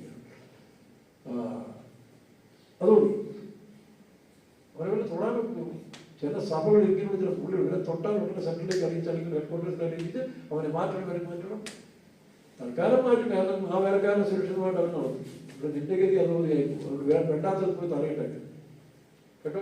വേണ്ടാത്തടത്തൊന്നും പോയി തലയിട്ട്. കാരണം ഇങ്ങനെ ചില പുള്ളികൾ സ്വയം സോക്കോൾഡ് ശ്രേഷ്ഠ വിശ്വാസികൾ ചില സെന്ററിൽ ചില ശ്രേഷ്ഠ വേലക്കാരൻ കടന്നു പോകും. ഇവരെ ആർക്കും തൊടാൻ പറ്റില്ല. കാരണം അവിടെ സെക്യൂരിറ്റി ഉണ്ട്, ഹൈ സെക്യൂരിറ്റി അവിടെ വെച്ചിരിക്കുന്നത്. അപ്പോൾ ഈ പുള്ളിയെ തൊടാൻ ആർക്കും സാധ്യമല്ല. സ്നേഹിത, നീ കല്യാണ വസ്ത്രമില്ലാതെ വിരുദ്ധശാലയിൽ കയറി. അതിനുൾപ്പെടെ വാക്കി വിരുന്നുകാരെ നോക്കുവാൻ രാജാവ് അകത്ത് വന്നപ്പോൾ കല്യാണ വസ്ത്രം ധരിക്കാതെ ഒരു മനുഷ്യനെ അവിടെ കണ്ടു. ബാക്കി എല്ലാവരും കല്യാണ വസ്ത്രം ധരിച്ചു. ഇവർ ഈ കോട്ടില്ലാതെ വന്നു. കാരണം അവരുടെ സ്വയം പ്രതാപത്തെ വെളിപ്പെടുത്താൻ ശ്രമിക്കും. ഇങ്ങനെ ആരും വിശ്വാസികൾ സഭയിലാകരുത്, വേലക്കാരുമാണ്. ഞാനൊരു സ്പെഷ്യൽ ക്വാളിറ്റിയാണ്, ഞാൻ ഈ സെന്ററിന്റെ സ്പെഷ്യൽ വേലക്കാരനാണ്, സ്പെഷ്യൽ വേലക്കാരത്തെയാണ്. അതിനുള്ള പരിശ്രമമൊക്കെ ചെയ്ത് ആ മറ്റൊരു പോക്കറ്റിലിട്ട് മുന്നോട്ട് പോയാൽ നിന്റെ ഗതി ആര്? യജമാനൻ വരുമ്പോൾ, രാജാവ് വരുമ്പോഴാണ്. സെക്യൂരിറ്റി ഒന്നും ചെയ്യാൻ. കാരണം സെക്യൂരിറ്റി കഴിയാൻ ഇപ്പൊ ഇവനെ തൊട്ടാൽ അവൻ അവിടെ ഇല്ലാതെ ഇളക്കി പറിച്ചു കളയും. അത്രയ്ക്ക് ബന്ധനാണ്, പിടിപാടുള്ളവരാണ്. കേന്ദ്രത്തിൽ പോലും പിടിപാടുള്ളവരാണ്. പക്ഷെ അതുകൊണ്ട് സെക്യൂരിറ്റി തിരിച്ചു. എന്താ നമുക്ക് കയറി സെക്യൂരിറ്റി തിരിച്ചു. ഗുഡ് സാർ ജില്ലയോട് എന്താ പറഞ്ഞേ? വരണ്ടവൻ വരും, അവൻ വരുമ്പോൾ കാര്യം നടത്തിക്കോളും, ഞങ്ങളായിട്ട് വരുന്നില്ല. തൊട്ടാളുണ്ടെങ്കിൽ ഇല്ലാത്ത പ്രശ്നം ഉണ്ടാകും. അവൻ അതിന് ക്രെഡിറ്റ് ആയിട്ട് കയറി നമുക്ക് ഫസ്റ്റ് കസേരയിലുണ്ടെങ്കിൽ ഇരുന്നു. അതാ കല്യാണ വസ്ത്രമില്ലാതെ എടുത്ത് കയറി ഇരുന്നു. സ്വയനീതിക്കാരൻ. നമ്മുടെ സ്വയനീതിയും സ്വന്തം ശക്തിയെ വെളിപ്പെടുത്താനും സ്വന്തം പേര് വെളിപ്പെടുത്താനും എല്ലാവരും കൂടി താൻ മുൻപിൽ കാണണം. ശുശ്രൂഷയിലൊക്കെ അങ്ങനെ സ്വയം മുൻപിൽ വരാൻ ആഗ്രഹിക്കും. നമുക്ക് അപകടമാണ്. വിശ്വാസികൾ മുമ്പിൽ പോകരുത്. മുമ്പന്മാർ പലരും പിൻപന്മാർ പലരും മുൻപന്മാർ. വായിച്ചു രാജാവ് വന്ന് ഒരൊറ്റ നോട്ടം. രാജാവിന് ഒരുപാട് നോക്കേണ്ട ആവശ്യമാണ്. 7 കണ്ണുള്ളവരാണ്. അവൻ ഒറ്റ നോട്ടത്തിൽ ആരെ പിടികിട്ടി? അല്ലെങ്കിൽ അറിയാം എല്ലാവരും ഒരേ ഫോം ഇരിക്കുമ്പോൾ ഒരുത്തും സെപ്പറേറ്റ് ആയിട്ട് ഇരിക്കുമ്പോൾ പിടിച്ചു. ആരാ ഇവൻ? വെറുതെക്കാരനൊന്നും അല്ല. വായിച്ചു സ്നേഹിതനാണ്. അയലോക്കാരനോ പുറത്തേക്കാരനോ അല്ല. സ്നേഹിതൻ. ഈ രാജാവിന് ഗുണമുണ്ട്. എന്താ? ഇവിടെ വേർകൃത്യമില്ല. രാജാവിന് വലിപ്പച്ചെറുപ്പമില്ല. രാജാവ് പ്രമാണങ്ങളും സത്യങ്ങളും അനുസരിക്കുന്ന അല്ലെങ്കിൽ മുമ്പോട്ട് പോകേണ്ടവരാണ്. അവിടെ വലിയവരും ചെറിയവരും ഇല്ല. ദൈവരാജ്യത്തിൽ ആണെന്നോ പെട്ടെന്നോ യഹൂദനത്തോ എവരത്തോ ഇല്ലാത്തൊരു രാജ്യമാണ്. അതോർത്തോ. അപ്പോൾ എന്ത് ചെയ്തു? വായിച്ചു സ്നേഹിത, നീ കല്യാണ വസ്ത്രമില്ലാതെ ഇവിടെ അകത്ത് വന്നത് എങ്ങനെയെന്ന് ചോദിച്ചു. എന്നാൽ അവർ വാക്ക് മുട്ടിപ്പോയി. അത് ഞാൻ ഫ്രണ്ട് റോഡിൽ കൂടെ വന്നു. ഫ്രണ്ട് ഡോറിൽ കൂടെ വന്ന അതിന്റെ അർത്ഥം നീ എങ്ങനെ വന്നു ചോദിച്ചാൽ ഞാൻ ഈ ഡോറിൽ കൂടെ വന്നതാണ്. അല്ല, നിനക്ക് എങ്ങനെ ഇത്രയും വലിയ നിയമങ്ങളും പ്രമാണങ്ങളും സത്യമുള്ള ഈ മാർഗത്തിൽ നീ എങ്ങനെ ഈ വേഷം അല്ലെങ്കിൽ ഇത് ഇങ്ങനത്തോളം വന്നു? കാരണം മുമ്പിരുന്ന ശുശ്രൂഷകരോ അല്ലെങ്കിൽ സെക്യൂരിറ്റിക്ക് മിണ്ടാനല്ല, മിണ്ടിയാൽ അവർക്ക് തലയെടുക്കും. അതുകൊണ്ട് അവർ മിണ്ടിയില്ല. വരുവാനുള്ളവർ വരും. അപ്പം നടന്നു പോകും. ഒരു ചോദ്യം വായിച്ചേ. ചോദ്യം ചോദിച്ചിട്ട് പിന്നെ മറുപടി ഇല്ല. കാരണം മറുപടി ഉണ്ടോ? എല്ലാവരും മുമ്പിൽ പിടിക്കപ്പെട്ടു. സ്വയവസ്ത്രം സ്വയനീതിയുള്ളവനായി കണ്ടു. അവനാണ് ഈ തട്ട്. ഞങ്ങളൊക്കെ ശരിയായ സുവിശേഷം പറയുമ്പോൾ ഈ സ്വയനീതിയെ ധരിച്ചിരിക്കുന്ന സ്പെഷ്യൽ വസ്ത്രം ധരിച്ച വേലക്കാരൻ വിശ്വാസം ബുദ്ധിമുട്ടുണ്ടാകുന്നതിന്റെ കാരണം ഇതാണ്. മനസ്സിലായോ? അല്ല, ഞങ്ങളുടെ ഉപദേശം കൊണ്ട് ആർക്കെന്നാന്ന് അറിയാം. ഇപ്പൊ ഞാനൊരു പറഞ്ഞ ഉപദേശം കൊണ്ട് യേശുക്രിസ്തുവിനല്ല, അല്ല എന്റെ കുടുംബത്തെ പറ്റി എല്ലാവരും പറയും. അപ്പൊ അതിഷ്ടപ്പെടാത്ത വേലക്കാരൻ വിശ്വാസിക്കാരൻ ഈ പറഞ്ഞ പോലെ സ്പെഷ്യൽ ക്വാളിറ്റി ആയിട്ട് സ്വയം വളർന്നു വരുന്ന വേലക്കാരൻ വിശ്വാസിക്കും ഈ ഉപദേശത്തിന് ബുദ്ധിമുട്ടാണ്. അപ്പൊ അവർ കുറെ കിടന്ന് പക്ഷേ നോക്കേണ്ടവൻ നോക്കിക്കഴിയുമ്പോൾ പിടിവീഴും. വായിച്ചു. എന്നാൽ അവൻ വാക്ക് മുട്ടിപ്പോയി രാജാവ് ശുശ്രൂഷക്കാരോട്, മറ്റുള്ളവന്റെ എല്ലാം വായെടുപ്പിച്ചവനാണ്. ഞാൻ മേപ്പാടത്തിരിക്കുമ്പോൾ ഒരു സൂർ അച്ചാൻ എന്നൊരു അച്ചാനുണ്ട്, ഒരു ഓർത്തഡോക്സുകാരനാണ്. പുള്ളിയുടെ സ്വറ പറയുന്നത് ഇങ്ങനെ ചില സാമ്പത്തികമായിട്ട് ഇച്ചിരി കൃഷിയൊക്കെ ഉള്ള പ്രമാണിയാണ്. പുള്ളിയുടെ പെങ്ങൾ നമ്മുടെ വിശ്വാസത്തിലും അത് പുള്ളിക്ക് സഹിച്ചില്ല. അപ്പൊ സ്വറ പറയുന്ന പുള്ളിയാണ്, ഭയങ്കര വാചകമാണ്. അപ്പൊ ഈ പെങ്ങൾ നമ്മുടെ കൂടെ വന്നതാണ് പുള്ളിക്ക് ഏറ്റവും സഹിക്കാൻ വയ്യത്. ഞാനൊരു ദിവസം പെയ്ത്തോന്നിൽ വെള്ളം അടിച്ചുകൊണ്ടിരിക്കുക. ഞാൻ കൂടെ ചേർന്ന് ബ്രഷ് എടുത്തിങ്ങനെ, ഞാനൊരു വിശ്വാസികൾ നമ്മുടെ ഒരു പെയ്ത്തോനും വെള്ളം അടിച്ചുകൊണ്ടിരിക്കുക, ബ്രഷ് അടിച്ചുകൊണ്ടിരിക്കുക. ഈ പുള്ളി തന്റെ പറമ്പിൽ നിന്നുകൊണ്ടിരിക്കുക, ഉപദേശിയേ വെള്ളയടിക്കുക അല്ലേ, കള്ളുഷാപ്പിന്റെ ബോർഡിന്റെ കളർ വെള്ളയാണ്.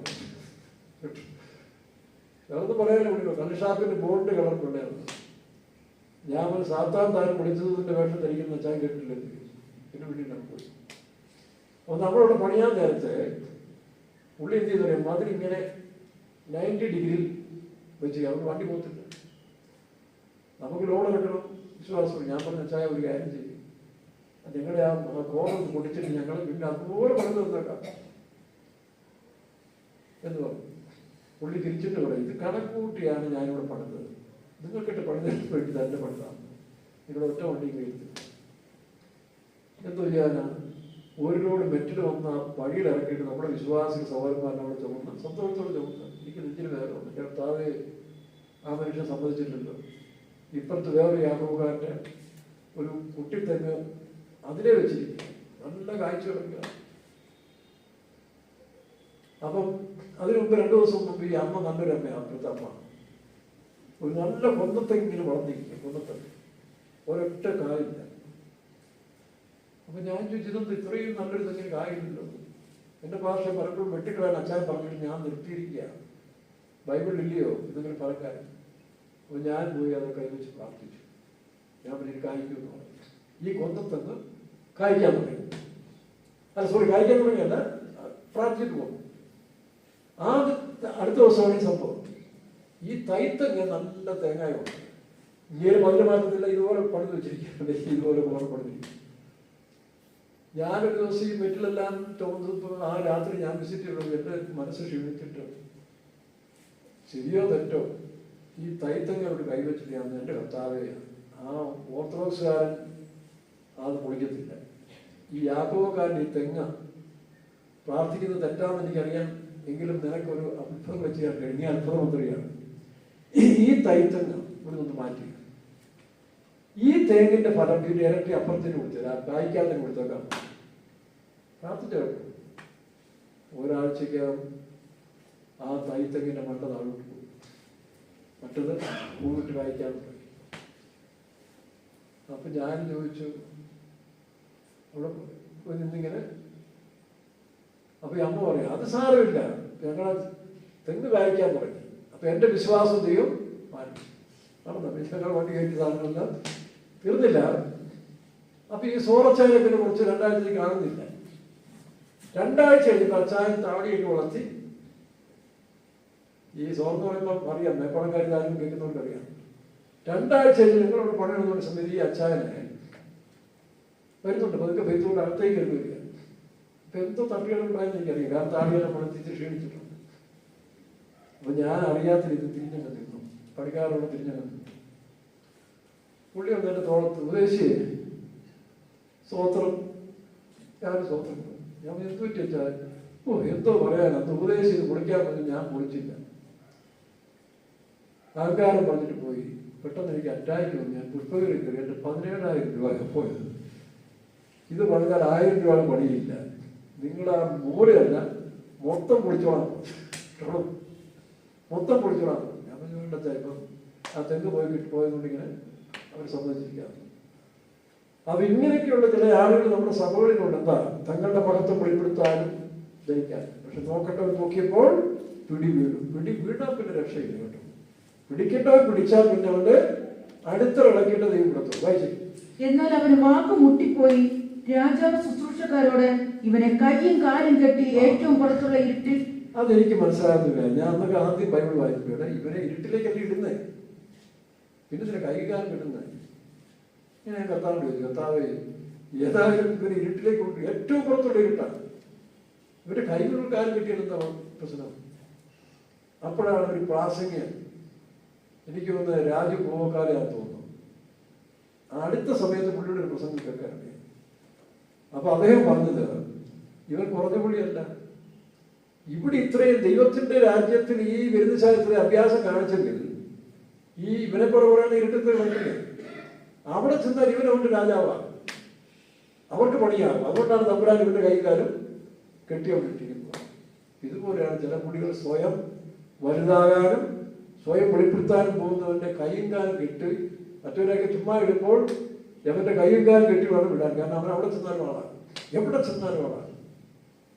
ചില പുള്ളികളുടെ രാഷ്ട്രീയ സ്പിരിറ്റെല്ലാം കയറി പണിസ്ഥലത്ത് വന്നാലും അവിടെയും മറ്റുള്ളവർ മേൽക്കോയ്മ നടത്താൻ കുറെ കഴിയുമ്പോൾ ഇതുപോലെ കൈയും കാലം കിട്ടും. അതുകൊണ്ട് വരാൻ സൂക്ഷിച്ചോണം. കൈയും കാലം കെട്ടി എന്ത് ചെയ്യണം? പഞ്ച് ഏറ്റവും പുറത്തുള്ള ഇവനെ കൈയും കാലും കെട്ടി ഏറ്റവും പുറത്തുള്ള ഇരുട്ടിൽ തള്ളിക്കളവിൽ, അവിടെ കരച്ചിലും പല്ലുകടിയും ഉണ്ടാകും എന്ന് പറഞ്ഞു. ഇത് ആക്ച്വലി അങ്ങനെ ഇരുട്ടല്ല, ശരിയായ വചനം നടത്തിക്കും വരുമ്പോൾ ഈ പറഞ്ഞ പ്രമാണിമാർ മുന്നിൽ നിന്ന പാർട്ടികൾക്കെല്ലാം കരച്ചിലും വിലാപങ്ങളും ഉണ്ടാകും. കാരണം ഇതുവരെ അവർ ഷൈൻ ചെയ്ത് മുമ്പിൽ നിന്നെങ്കിൽ നോക്കണ്ടോ നോക്കി പിടിച്ചു കഴിഞ്ഞപ്പോൾ അവരെ സഭയുടെ ഒരു ഭാഗത്ത് സഭായം കഴിഞ്ഞാലും വചനം കേട്ടുപോയി സന്തോഷം തരത്തില്ല. ഞാൻ പണ്ടാരോട് പറഞ്ഞ പോലെ, ഒടുക്കിഞ്ഞ ഭാഷ പറഞ്ഞ പോലെ ഏതാ, ചില വചനം കേട്ട് ചിലരെ ഇറങ്ങിപ്പോകുന്നുണ്ടാൽ ഈ പന്തിക്ക് വെടികൊണ്ട് പോയത് പോലെയാണ്, ഭയങ്കര അസ്വസ്ഥരായി പോകുന്നത്. കാരണം വചനം അവർ ഗ്രഹിക്കാൻ കഴിയുന്നില്ല, അവരുടെ അടിസ്ഥാനം ഇളക്കിക്കളയും. അതാ വിഷയം, അല്ലാതെ വചനത്തിന് കുഴപ്പമില്ല. അവർ കേട്ട് കഴിയുമ്പോൾ പന്തിക്ക് വെടിയിട്ട് കാറിക്കൊണ്ട് പോകുന്ന പോലെ പോകുന്നതിന്റെ കാരണം അത് വേറെക്കാരാണ് ശരി വിശ്വാസങ്ങൾ. ഇനി അടുത്തതായി വിളിക്കപ്പെട്ടവരോ അനേകർ, തിരഞ്ഞെടുക്കപ്പെട്ടവരോ ചുരുക്കം. ദൈവരാജ്യം പെന്തിക്കോസ്ത് സംഭവം എന്ന് പറഞ്ഞാൽ എല്ലാവരെയും വിളിച്ചോണ്ട് വരുന്നുണ്ട്, പക്ഷെ അവർക്ക് ഒരു തെരഞ്ഞെടുപ്പുണ്ട് കേട്ടോ. ആ തെരഞ്ഞെടുപ്പിലാണ് യഥാർത്ഥ വിശ്വാസി വേലക്കാരനെന്ന് അറിയുന്നത്. അതുകൊണ്ടാണ് കർത്താവ് പലയിടത്ത് വരപ്പെട്ട് പറഞ്ഞിട്ടുണ്ട്. അതാണ് വായിച്ച് തെരഞ്ഞെടുക്കപ്പെട്ടവരോ ചുരുക്കം. അടുത്തത് ഇത്രയുള്ളൂ. ഇനി അതിനോട് ചേർത്ത് രണ്ട് ഉപമകൾ നമ്മൾ പഠിക്കുമ്പോൾ അതിന്റെ സംഗതി വിശദമാണ്. എന്താ ദൈവരാജ്യം? ഉത്തരം 13-ാം അധ്യായത്തിൽ ദൈവരാജ്യത്തിന്റെ ഉപമകളെ കുറിച്ച് പറയുന്നത് രണ്ട് ഉപമകൾ നമുക്ക് എടുക്കാം. അതുകൊണ്ട് ഇതുകൊണ്ട് 3 ഉപമയായി. അതിലൊന്ന് ദൈവരാജ്യം വിത്ത് എറിയുന്നത്. അത് പാറസ്ഥലത്ത് ഉള്ളിനിടയിൽ വഴിയരികിൽ വീണതെല്ലാം കുറെ കഴിഞ്ഞ് പോയി. അപ്പം ഈ സുവിശേഷം കേൾക്കുന്നവർ 4 വിധമായ ആളുകൾ. എല്ലാവരും മനസ്സാക്കണമെന്നില്ല. അത് 3 ഗ്രൂപ്പ് അപ്പോഴേ പോവുക, കാലഘട്ടങ്ങൾ അത് നഷ്ടപ്പെട്ടു. പക്ഷെ ഒരു ഗ്രൂപ്പ് ശരിയായ ഒന്ന് വചനം കേട്ട് രക്ഷിക്കപ്പെടുന്നു. ലൈഫിന്റെ 30, 60, 100. അതായത് പുതിയ ഭൂമി, പുതിയ ആകാശം, പുതിയ സിനിമ. അവിടെ വായിക്കുമ്പോൾ ഈ ദൈവരാജ്യത്തിൽ വളരുന്നതോടൊപ്പം തന്നെ കളയും വളരുന്നു. ഇപ്പൊ സഭയിൽ ഏതുകൊണ്ട് വിളയുമുണ്ട്, കളയുമുണ്ട്. വിള ഏതാ കള ഏതാ തിരിച്ചറിയത്തില്ല. കാരണം കളകൾ തന്നെ വിളയെ പോലെ കപടഭക്തി കൊണ്ട് നടക്കുന്ന കപടവിശ്വാസികൾ വേലക്കാർ നമ്മുടെ ഇടയിലുണ്ട്. അവരെ പെട്ടെന്ന് അവരെ അബ്സലോമിനെ പോലെ കൂടുതൽ സ്നേഹം കാണിക്കും, കൂടുതൽ ആനുകൂല്യങ്ങൾ കൊടുക്കും, കൂടുതൽ അങ്ങോട്ട് ഇടകിച്ചേരും. പക്ഷേ അവരായിരിക്കും അബ്സലോമിന്റെ ആത്മാവായി. ഇങ്ങനെ അറിയാം. 1 ശതമാനം 15-ാം അധ്യായത്തിൽ വായിക്കുമ്പോൾ ദാവീദ് രാജാവ് ദൈവത്തിന്റെ പ്ലാൻ പ്രകാരം അവിടെ ഇരിക്കുമ്പോൾ അബ്സലോമിന്റെ ഒരു ആത്മാവ് വരുമ്പോൾ വഴിയെ നിന്നുകൊണ്ട് വരുന്നവരെല്ലാം കെട്ടിപ്പിടിച്ച് ഭയങ്കര സ്നേഹം കാണിച്ചു. കാരണം രാജാവിന്റെ പോലല്ലേ. അങ്ങനെ കാണിക്കുമ്പോൾ അവർ എന്തോ ഒരു നല്ല താഴ്മയുള്ളവർ, എന്തോ ഒരു സ്നേഹമുള്ളവരാണ്. ഇവിടെ അവരുടെ ഉദ്ദേശം എന്താ? അവന് അപ്പന്റെ സിംഹാസനത്തിൽ കയറിയിരിക്കണം. അതിന് നേരെ കിട്ടത്തില്ല. കാരണം അവൻ ചെയ്ത അക്രമങ്ങൾ കൊണ്ട് അവന് മുന്നോട്ട് വരാൻ സാധിക്കാത്തതുകൊണ്ട് ഇങ്ങനെ വ്യാജം കാണിച്ച് ഭയങ്കര സ്നേഹം കാണിച്ച് അവൻ വരികയും ചെയ്തു. പക്ഷെ കുറെ കഴിഞ്ഞപ്പോൾ ആകാശം ഭൂമിക്ക് മധ്യ തോന്നി. ഇത് തിരിച്ചറിയണം. ഈ കാണുന്ന സ്നേഹവും പ്രാദേശിക കാര്യങ്ങളും ഞാൻ നിങ്ങോട്ട് പ്രാർത്ഥിക്കും, രാത്രി പ്രാർത്ഥിക്കുന്നുണ്ട്, പകൽ ഇങ്ങനെയുള്ള വേലക്കാരെ വിശ്വാസം തിരിച്ചറിയണം. ഇല്ലെങ്കിൽ നിങ്ങൾ കളിപ്പിക്കുന്നു. അത് ഏത് ഗ്രൂപ്പിൽപ്പെട്ടവരായിട്ടാണ്. പെന്തിക്കോസ്ത് ലോകത്തിലുള്ളവരെ തിരിച്ചറിയണം. അത് അപകടമാണ്. അവരാണെങ്കിൽ ഒരുപാട് സ്നേഹം ഒലിപ്പിച്ച് കാണിക്കുന്നത്. ചോക്ലേറ്റ് ഇരുന്ന പിള്ളേരും സലൈവ പിടിപ്പിക്കുന്ന പോലെ ഭയങ്കര ഡയലോഗ് പറയും. അത് സൂക്ഷിക്കണം. അതുകൊണ്ടാണ് വിളയും കിളയും തിരിച്ചറിയുന്നൊരു സമയത്ത് അവിടെ യജമാനൻ പറഞ്ഞത് ഇപ്പൊ കള പറിക്കണ്ട. അപ്പൊ സഭയിൽ കളയുണ്ട്, വിളയുണ്ട് കേട്ടോ, കുടുംബങ്ങളിലാണ്. അപ്പൊ ഇത് കളയേതാ വിളയേതാന്ന് ഇപ്പോഴല്ല അറിയേണ്ടത്. അത് ലോകാവസാനത്തോളം വരും. കൊയ്ത്തോളം വളരട്ടെ. വായിച്ച് ആ വാക്യം വായിച്ചു. കൊയ്ത്തോളം വളരട്ടെ. 13-ന്റെ 29. അതിന് അവൻ ഇല്ല, പക്ഷെ കള പറിക്കുമ്പോൾ ഗോതമ്പ് കൂടെ പിടിതുപോകും. ചില സമയത്ത് കളയെ ശിക്ഷിക്കാൻ പോകുന്ന കൂട്ടത്തിൽ കളയോടുകൂടി വിളയും. അതുകൊണ്ട് ഇപ്പോൾ ആരെയും ശിക്ഷിക്കണ്ട, അത് വളർന്നുകൊണ്ട് ആദ്യത്തെ പണ്ടത്തെ പോലെ ഇപ്പൊ നിയമം സ്ട്രിക്റ്റ് അല്ലാത്തത്. ഒന്നിനെ സ്ട്രിക്റ്റ് ആക്കുന്നതിലും മറ്റൊന്നിനും കേടുവരും. അത് വളർന്നോട്ടെ. വളർന്ന് ഞങ്ങളുടെ നാട്ടിലേക്കോട്ട് നെല്ല് വളർന്നു കൊടുത്തു കവടയും വളരും. രണ്ടും കണ്ടാൽ ഒരുപാട് തോന്നും. പക്ഷെ ഈ കവട ഇട്ട് നേടി കയറും. അവസാനം നെല്ല് താഴോട്ട് പിടിക്കും. നെല്ല് വിളയുമ്പോൾ നെല്ല് താഴോട്ട് പിടിക്കുമ്പോൾ ഈ കവട ഇങ്ങനെ പൊക്കി നേരോട്ട് ചെയ്യും. 4 അടി 5 അടി കാട്ടിലും ചിലപ്പോൾ 3 അടി വരെ. ആ സമയത്ത് മനുഷ്യർ കരുതുക. ഇതുപോലെ ശരിയായ രീതിയിൽ വളരാത്ത വിശ്വാസികളും വേലക്കാരും കളയായി മാറുകയാണ്. അപ്പൊ കള പറിക്കുന്നവരായിത്തീരും. എന്നാൽ ഇവിടെ ഒരു ഡയലോഗ് കേട്ട കർഷകനല്ലേ കള പറിക്കുന്ന കേട്ടത് ആരോ പറഞ്ഞാണ്. കർഷകനല്ലേ മാഡം കള പറിക്കാൻ ഇറങ്ങിയാന്ന് പറഞ്ഞു. എവിടെയോ ഒരു ഡയലോഗ് കേട്ടത് കേട്ടോ. അപ്പൊ ഞാൻ ഓർത്തു, നമ്മുടെ അവസാനം കള പറിക്കുന്ന ഒരു സമയത്തുണ്ട്. അപ്പൊ കളയുടെ കൂട്ടത്താരും പോകരുത്. വിളയെടുത്തിയും താഴ്ന്നുള്ളതായി കുടിഞ്ഞു കിടക്കും. നെൽമണി വിളയത്തോട് കുനിയുമ്പോൾ അതിന്റെ കച്ചികൾ കരിഞ്ഞു വരുമ്പോൾ കവടയ്ക്കുന്ന തലി വർദ്ധിക്കോ, ഞാനാണ് ഈ സഭയിലും കേൾപ്പൻ, വിശ്വാസം വിട്ട് ഞാനാണ് വലിയ ആള്. പക്ഷെ നിന്റെ കഥ തീരാൻ പോവാ. അപ്പൊ എന്ത് ചെയ്യും? യജമാനൻ വന്ന് രണ്ടും കൂടെ കൊയ്ത്തോളം വളരട്ടെ. കൊയ്ത്ത് കാലത്ത് ഞാൻ കൊയ്യുന്നവരോട് മുമ്പേ കള പറിച്ചു കൂട്ടി ചുട്ട് കളയേണ്ടതിന്. നമ്മുടെ സഭയിൽ പല പ്രാവശ്യം ഒരു കളപറിച്ച് എനിക്കറിയാം. 1962 പാസ്റ്റർ ആൽവിന്റെ കാലത്തിൽ ഒരു കളപറി ഉണ്ടായി. എത്ര വേലക്കാരും വിശ്വാസം ഔട്ടായിപ്പോയി. അതോടെ പെന്തിക്കോസ്തിന്റെ തീർന്നെന്നാണ് വിചാരിച്ചത്. ഇനി 84 സി പ്രസിഡന്റ് വന്നപ്പോൾ മറ്റൊരു കളപറി തുടങ്ങി. അമേരിക്കയിൽ 57 വേലക്കാരും, അത് നല്ല സായിപ്പന്മാർ, കണ്ടാൽ നല്ല കൊതിക്കുന്ന കളറും നിറവും ഉള്ളതായ സായിപ്പ് മതാന്മാർ 57 വേലക്കാരാണ് ആ കളപറിയിൽ വിളിക്കുന്നത്. അമേരിക്കയിൽ തന്നെ കാശ്മീർ മുതൽ കന്യാകുമാരി വരെ ഒരു കളപറി. പല പാർഷന്മാരും കുട്ടിപ്പാർഷന്മാരും മദർമാരും ഒക്കെ പടപടാന്ന് മരിച്ചുകൊണ്ടിരിക്കും. ചിലർ വേല വിട്ടുപോയി. ഒരു കളപറിയാണ്. അപ്പൊ അവരെ അടക്കിയതൊക്കെ ആരാ? ഈ പാർഷന്മാരെ സെന്ററിലുള്ളവരെയൊക്കെ അടക്കിയത് പാർഷ വി ജി ശാന്തനും 84-83 വയസ്സൊക്കെയുള്ള പാർഷ ശമനച്ചാലും രാസർപ്പത്തിനാണ്. ഇതൊക്കെ ഓർത്തോ. TPM-നെ കളപറിച്ച സമയമുണ്ട്. ഇനിയൊരു കളപറിയുണ്ട് കേട്ടോ. ഇനിയൊരു കളപറിയുണ്ട്. അത് ഏറ്റവും അടുത്തോണ്ടിരിക്കുക. ആ കളപറിക്കുന്ന സമയത്തിൽ ഔട്ടാകരുത്. പല വിലക്കാരും ഉണ്ടാകും. കട്ടപ്പനയിൽ ഒരു കളപറിയുടെ സമയമൊക്കെ അടുത്ത് വരികയാണ് കേട്ടോ. സഭ നന്നാകണമെങ്കിൽ ഇതുപോലൊരു കളപറി ഉണ്ടാകും. ആ കളപറിയിൽ പോകാതിരിക്കണമെങ്കിൽ നാം അനുദവിച്ച് പശ്ചാത്തപിച്ച് വീണ്ടും താഴ്ന്നുള്ളവരായി ദൈവത്തിന് ഫലം കായ്ക്കുന്നവരായിത്തീരുന്നു. ഇല്ലേ? നിങ്ങൾ ദൈവത്തിന് ഫലം കായ്ക്കുന്നവരായിത്തീരുന്നു. അല്ല അഭ്യാസം കൊണ്ട് അധികം കാലം മുമ്പോട്ട് പോകാൻ പറ്റില്ല. അപ്പൊ അവിടെ ഒരു കളപറി കാണുന്നു. ഇനി ദൈവരാജ്യം വലയോട് സദൃശപ്പെടും. അവിടെ പറഞ്ഞു അവസാനിക്കും. വായിച്ചേ. അത്ര വാക്യം 13-47. പിന്നെയും സ്വർഗരാജ്യം കടലിൽ ഇടുന്നതും എല്ലാ വക മീനും പിടിക്കുന്നതുമായ ഒരു വലയോട് സദൃശ്യം. അപ്പൊ ഇത് ദൈവരാജ്യം നിങ്ങൾ ഉദ്ദേശിക്കുന്ന പോലെ ഇതിനകത്തെല്ലാം വരും. അവിടെ പെന്തിക്കോസ് എന്ന് പറയുന്നത് എല്ലാവരും ഇങ്ങനെ ആയിട്ടുള്ളതല്ല. അതിൽ പല ദുഷ്ടന്മാർ വേണം, കടു കുടിക്കുന്നവർ, മത്താരം കുടിക്കുന്നവർ വേണം, പിന്നെ പോളിക്കുന്നവർ വേണം. ഇതൊന്നും കണ്ട് നിങ്ങൾ ക്ഷണിക്കാൻ പോകും. മുമ്പൊരിക്കലും ഞാൻ ചെറുപടം നിർത്തും വീഡിയോ ഇരിക്കുന്നുണ്ട്. അവരെ പുറക്കണം. ഞാൻ പിന്നെ അവൻ വീഡിയോയിൽ വിളിച്ചുള്ളൂ. അതെല്ലാവരും കണ്ടപ്പോൾ അവർ ന്യായം ഒന്ന് കഴിച്ചു. നിന്റെ അകത്തിരിക്കുന്ന ശക്തിയോ, നീ കാണിക്കുന്ന അകത്തിരിക്കുന്നതിന്റെ ആത്മാവോ, അപ്പൊ കാണുന്നതോ താൽക്കാലികം കാണാത്തതോ. അപ്പൊ ഏതാണ് വിളയെന്ന് ഏതാണ് കളയെന്ന് തിരിച്ചറിയേണ്ട സമയം വരുമ്പോൾ എന്നെ തുറന്നു. ചിലപ്പോൾ ആ മാനസാന്തരപ്പെട്ട് വരും. നിന്നെ പോലെ ഈ കാപഠ്യം കാണിക്കുന്ന ഒരു കാലത്ത് മാനസാന്തരപ്പെട്ടില്ല. ദൈവത്തിന് അതാണ് ഏറ്റവും പ്രശ്നം. അതുകൊണ്ട് ആരെയും വിധിക്കാൻ പോകണ്ട. വിധികർത്താവ് വരുമ്പോൾ സ്നേഹിതാന്ന് വിളിച്ചുകൊണ്ട് കൊടുത്തോളൂ. നമ്മളാരും പറയാൻ പോകുന്നുണ്ടാവും. ശിക്ഷയും കുറ്റവും ശിക്ഷയും ചെയ്യേണ്ട വെളിപ്പെടുത്തുന്ന സമയം വരും. ലോകത്തിന്റെ ന്യായവിധി വരികയല്ലേ? ലോകത്തിന് ന്യായവിധി വരുന്നു, ഇസ്രായേലിന് ന്യായവിധി വരുന്നു, സഭയ്ക്ക് വരുന്നു. ഇതെല്ലാം സംഭവിക്കേണ്ട കാലങ്ങൾ ഏറ്റവും അടുത്തിരിക്കുകയാണ്. അതുകൊണ്ട് ദൈവരാജ്യം ഒരു വലയോട് സദൃശ്യം. അതിനകത്ത് എല്ലാം കീഴും കയറും. പാമ്പ് പുഴയിലൊന്ന് കയറും. ഇല്ലയോ? കാരണം പറയുന്നു, ഒരു ഏരിയയിൽ വല വീശുമ്പോൾ അത് വലിച്ചോണ്ട് വെള്ളത്തിൽ നിന്നും വരും. പക്ഷെ തിരിയുന്ന ഒരു സമയമാണ്. വായിച്ചത് നിറഞ്ഞപ്പോൾ അവർ അത് വലിച്ച് കരയ്ക്ക് കയറ്റി ഇരുന്നു കൊണ്ട് നല്ലത് പാത്രങ്ങളിൽ ഇരുന്നു കൊണ്ട് ശരിപ്പെടുത്തുന്ന ഒരു സമയം. നല്ലത് പാത്രത്തിൽ ശേഖരിക്കും, കളയും പതിലെല്ലാം ചുട്ടുകളയുന്ന ദിവസം വരും. ചൂള പോലെ കത്തുന്ന ഒരു ദിവസം വരും. അപ്പോൾ അഹങ്കാരികളും ദുഷ്പ്രവർത്തിക്കാരും, അത് ലോകത്തിലെ മനുഷ്യർ മാത്രമല്ല, സഭയിലും ഇത് ശരിപ്പെടുത്താതെ മുൻപോട്ട് പോയിക്കൊണ്ട് തങ്ങളുടെ ജാത്യാനുള്ള ഗുണം, തനി ഗുണം മാറ്റാതെ ക്രിസ്തുവിന്റെ ഗുണത്തിലേക്ക് വരാത്തവരാരായിരുന്ന ഞാൻ ഉൾപ്പെടെ ഒരു ദിവസം നമ്മൾ അറിയാതെ പോകേണ്ടി വരും, അല്ലെങ്കിൽ ശിക്ഷിക്കപ്പെടേണ്ടി വരും. വായിച്ച് മലാക്കിയുടെ പുസ്തകം. ചൂട് പോലെ കത്തുന്ന ഒരു ദിവസം വരും, അപ്പോൾ അഹങ്കാരികളൊക്കെയും സകല ദുഷ്പ്രവർത്തിക്കാരും താളടിയാകും.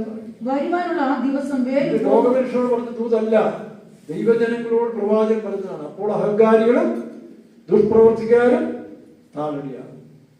മറ്റൊന്ന് മലാക്കി പുസ്തകം 3:1 വായിച്ച്. എന്നാൽ ദൈവം ഒരു സമയം നമുക്ക് തരുന്നുണ്ട്. പ്രത്യേകിച്ച് നമുക്ക് കുമ്പളിക്കാർക്കും അടുത്തൊരു മാസം, അതിനുള്ള പ്രാർത്ഥനാ മാസം, ഒരു മാസം നമുക്ക് പ്രാർത്ഥനയുണ്ട്. ശുദ്ധീകരിക്കേണ്ടതെല്ലാം ശുദ്ധീകരിച്ചോളും. പിന്നീട് തത്തരപുത്ര പറഞ്ഞിട്ട് കാര്യമില്ല. ഒരുങ്ങേണ്ടവർ ഒരുങ്ങിക്കോളും, ക്രമീകരിക്കേണ്ടവർ ക്രമീകരിക്കോളും, മാനസാന്തരപ്പെട്ടോളും. ഞാൻ കഴിഞ്ഞ പറഞ്ഞില്ലേ, ഒരുപക്ഷെ നിങ്ങൾ അവിശ്വസ്തരാണെങ്കിൽ നിങ്ങൾ കശ വെളിയിൽ പോകേണ്ടി വരും. പകരം ദൈവം വേറെ ആളുകളെ കൊണ്ടുവന്ന് ഈ സ്ഥാനത്തിരുത്തും. എനിക്ക് മുമ്പായി വഴി നിരത്തേണ്ടതിന് ഞാൻ എന്റെ ദൂതനെ അയക്കുന്നു, നിങ്ങൾ അന്വേഷിക്കുന്ന കർത്താവും. അപ്പോൾ അതിന് ശുദ്ധീകരണ സമയം എന്ന് പറഞ്ഞാൽ തിരുവോത്താനത്തിന് വേണ്ടി ഞായറാഴ്ച അല്ലെങ്കിൽ 2 ദിവസം പ്രാർത്ഥിച്ച ശേഷം കർത്താവിനെ ക്ഷമിച്ചു, ദൈവം ക്ഷമിച്ചതെന്ന് പറഞ്ഞല്ല. ഇത് ഒരു ദിവസം കൊണ്ട് തീരുന്നതല്ല, ഒരു കാത്തിരിപ്പിനെ ശുദ്ധീകരിപ്പിനല്ല. അതുകൊണ്ടാണ് നമുക്ക് ശരിയായ സമയം തരുന്നുണ്ട്. ആ സമയം നമ്മൾ കണ്ടുപിടിക്കുന്നത് മാത്രമല്ല, ചില പരീക്ഷകൾ കൂടെ പോകേണ്ടി വരും. ശോധനകൾ കൂടെ യോഗ് പോയതുപോലെ അല്ലെങ്കിലും ചില പരിശോധനയിൽ കൂടെ പോകുമ്പോഴാണ് നമ്മുടെ സ്വഭാവം മാറും. അല്ലാതെ 2 ദിവസം ഉപയോഗിച്ചുകൊണ്ട് ആകത്തില്ല, 2 ദിവസം ഏറ്റു പറഞ്ഞുകൊണ്ട് ആകത്തുമില്ല. അതിനേറ്റ പരിശോധനകളൊക്കെ ചില തകർക്കം ചെയ്യുന്നുണ്ട്. തകർക്കാൻ ഏൽപ്പിച്ചു. പുത്രനെ തകർത്തത് ദൈവത്തിന്റെ പ്രസാദം. നിങ്ങൾ ചെറുതെ തകർക്കും. നിങ്ങൾ വിശുദ്ധരാകണമെങ്കിൽ നിങ്ങളുടെ അവസ്ഥയിൽ തകർച്ച ഉണ്ടാകും. എല്ലാം കൈവിടപ്പെട്ട ഒരു അവസ്ഥ വരും. അവിടെ ദൈവം പഠിക്കും. ഇതാ അവൻ വരുന്നു എന്ന് സൈന്യങ്ങളുടെ യഹോവ അരുളി ചെയ്യുന്നു. എന്നാൽ അവൻ വരുന്ന ദിവസത്തെ ആർക്ക് സഹിക്കാം? കാരണം നമ്മൾ നമ്മുടെ ബോധിച്ച വഴികൾ നടക്കുമ്പോൾ ഇതെല്ലാം കേൾക്കുകയും ഈ നടത്തി വരുമ്പോൾ ബുദ്ധിമുട്ടായിട്ട് വരും. അടുത്തത്, അവൻ പ്രത്യക്ഷനാകുമ്പോൾ ആർ നിലനിൽക്കും? അവൻ ഊതിക്കഴിക്കുന്നവന്റെ തീ പോലെയും. ശുദ്ധീകരണം എന്ന് പറയുന്നത് ഒരു ദിവസം കൊണ്ടല്ല, അവൻ ഊതിക്കഴിക്കുന്നവന്റെ തീ പോലെയും പിന്നെ അലക്കുന്നവരുടെ ചാറ് വെള്ളം പോലെയും ആയിട്ടുണ്ടല്ലോ. ഇത് മൂത്ത് വെച്ച് പിറ്റേ ദിവസം എടുത്ത് പതുക്കെ ചുരുക്കി അടിക്കുക. കാരണം ഇത് കേടുവരരുത്. അപ്പൊ തന്നെ ചെറുപ്പം അലക്കാൻ അറിയാത്തവരുണ്ട്, പടപടാന്ന് അടിച്ച് തുണി കയറിയിട്ട്. അതുകൊണ്ടാണ് അത് ചുരുക്കി അടിക്കുന്നത്. ഞങ്ങളുടെ നാട്ടിലൊരു ചിന്നമ്മ, അവർ ഈ തുണി അലക്കുന്ന ഒരു വിഭാഗത്തിൽപ്പെട്ടതാണ്. ചിന്ന എല്ലാവരും വിളിക്കുന്നത്. ആ ചിന്നച്ചെടുത്തി, നമ്മുടെ ഭാഷ പോലെ ചിന്നച്ചെടുത്തിയുടെ അലക്കുണ്ടാൽ നല്ല എന്താ പറയും, ഈ മ്യൂസിക് കേൾക്കുന്ന പോലെ അവരുടെ മൂക്കിക്കൊണ്ടൊരു ശാസ്ത്രം ഇതാണ്. തുണി കൊണ്ടെടുത്ത് ആറ്റുകടയിലൂടെ ഇറങ്ങി പമ്പയാറ്റിന്റെ അവരുടെ കടയിലോട്ട് ഇറങ്ങിയ കല്ലിൻ്റെ അവിടെ എത്തുന്നുണ്ട്. നാട്ടുകാർ തുണി ഇറക്കുമ്പോൾ സ്റ്റീരിയോ എഫക്റ്റാണ്. ഞങ്ങൾ ഒരു കടയുണ്ട്, അപ്പോൾ അവിടെ നിന്ന് കേൾക്കാം. അപ്പോൾ ഈ ചെറുത്തി തുണി ഇറക്കുമ്പോൾ ഇങ്ങനെ ചുരുക്കി അടിക്കുമ്പോൾ ആ മൂക്കിക്കൂടെ വരുന്ന ആ ശബ്ദവും തുണിയുടെ ശബ്ദം കേൾക്കുമ്പോൾ 2 ചാനലിൽ കൂടെ മ്യൂസിക് വരുന്നുണ്ട്. അതുപോലെ ആർട്ടിഫിഷ്യലായിട്ട് തുണി ഇറക്കും. ആ ഒരു ആർട്ടിഫിഷ്യൽ ആയിട്ട് തുണി ഇറക്കുന്ന ഒരു സ്ത്രീയാണ്. അപ്പൊ ഇതുപോലെ പരിശുദ്ധാത്മാവ് നമ്മുടെ ശരിയായിട്ട് ആത്മനിലയിൽ തന്നെ നൽകിയിട്ടുണ്ട്, ഏൽപ്പിച്ചു കൊടുക്കണം. അല്ലാതെ അഭ്യാസം കൂടി ഇനി നിങ്ങൾക്ക് മുമ്പോട്ട് പോകാൻ പറ്റില്ല. രണ്ടിലും തിരിച്ചറിയുന്നതാണ്. വിളയും കളയും തമ്മിൽ തിരിച്ചു. പണി ഒരു ഉദാഹരണം പറഞ്ഞില്ലേ, ഏതാ ഇവിടെ ഫാദർ ബോബി ജോസ് കാട്ടിക്കാടെന്ന് പറഞ്ഞ ഫ്രാൻസിസ്കൻ ഒരു അച്ഛൻ, എനിക്ക് വളരെ ഇഷ്ടമുള്ള അച്ഛനാണ്. അദ്ദേഹം പറഞ്ഞൊരു എക്സാമ്പിൾ ഞാൻ കേട്ടതാ. താൻ ഇടവേലിരിക്കുന്ന സമയത്ത് ഒരു അമ്മ പറഞ്ഞു, എൻ്റെ അച്ഛോ, എൻ്റെ ഇളയ മോനെ ഒന്നും കൊണ്ടുവരാത്തവന് ബുദ്ധിയില്ല, അവൻ പഠിക്കത്തുമില്ല. ഞാൻ മൂത്തവൻ ടോമിച്ചൻ പോകും, അവൻ നല്ല പഠിത്തക്കാരനാണ്, അവൻ ചിലപ്പോൾ കളക്ടറൊക്കെ ആകുന്നുണ്ടോ. അവനിലോട് ഞങ്ങൾക്ക് പ്രതീക്ഷ, ഇവൻ വെറും മണ്ടനാണ്, ഒന്നിനും കൊള്ളത്തില്ല. ഈ കൊണ്ടുനാലും കേട്ടിട്ട് അങ്ങനെ ഇരിക്കും. മറ്റോ പഠിച്ചു പഠിക്കാനായ വിദേശത്ത് ഒരു നല്ല സ്റ്റാൻഡേർഡുള്ള ഫാമിലി കല്യാണം കഴിച്ച് 2 വെളിയിൽ 2 വർഷം കഴിയുമ്പോഴൊക്കെ വരത്തുള്ളൂ. നല്ല വയസ്സായി കിട്ടിച്ചു. അപ്പോൾ ടോമിച്ചൻ കല്യാണം കഴിച്ചിട്ടില്ല. അപ്പോൾ കല്യാണം കഴിച്ചിട്ട് ഈ പറഞ്ഞ മണ്ടൻ അവിടെ വർഷം 20 കഴിഞ്ഞു. ഈ അച്ഛനെ വീണ്ടും ഒരിക്കൽ കൂടെ എവിടെയാണ് പോകുന്ന സമയത്ത് ഈ വീട്ടിൽ കഴിഞ്ഞു.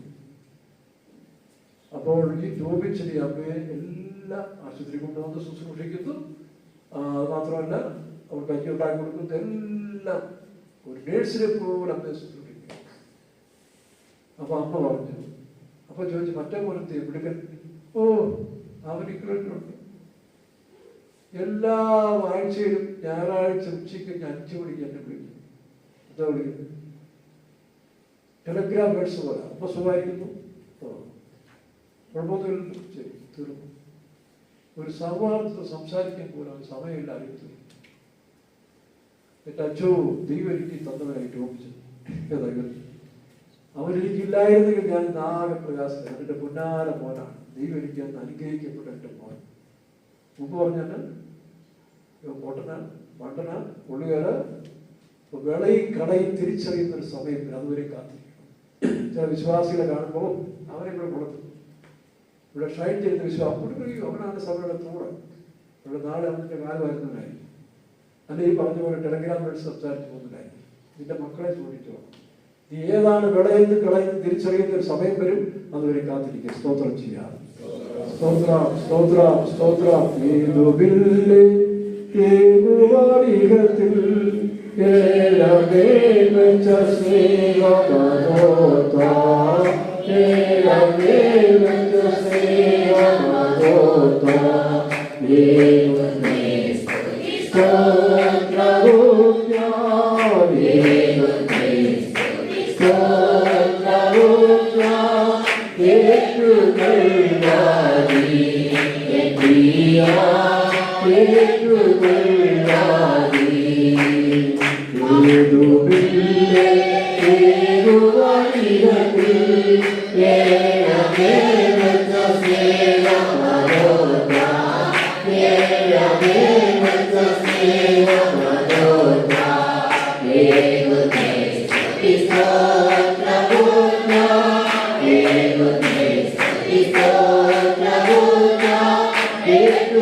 Yeah.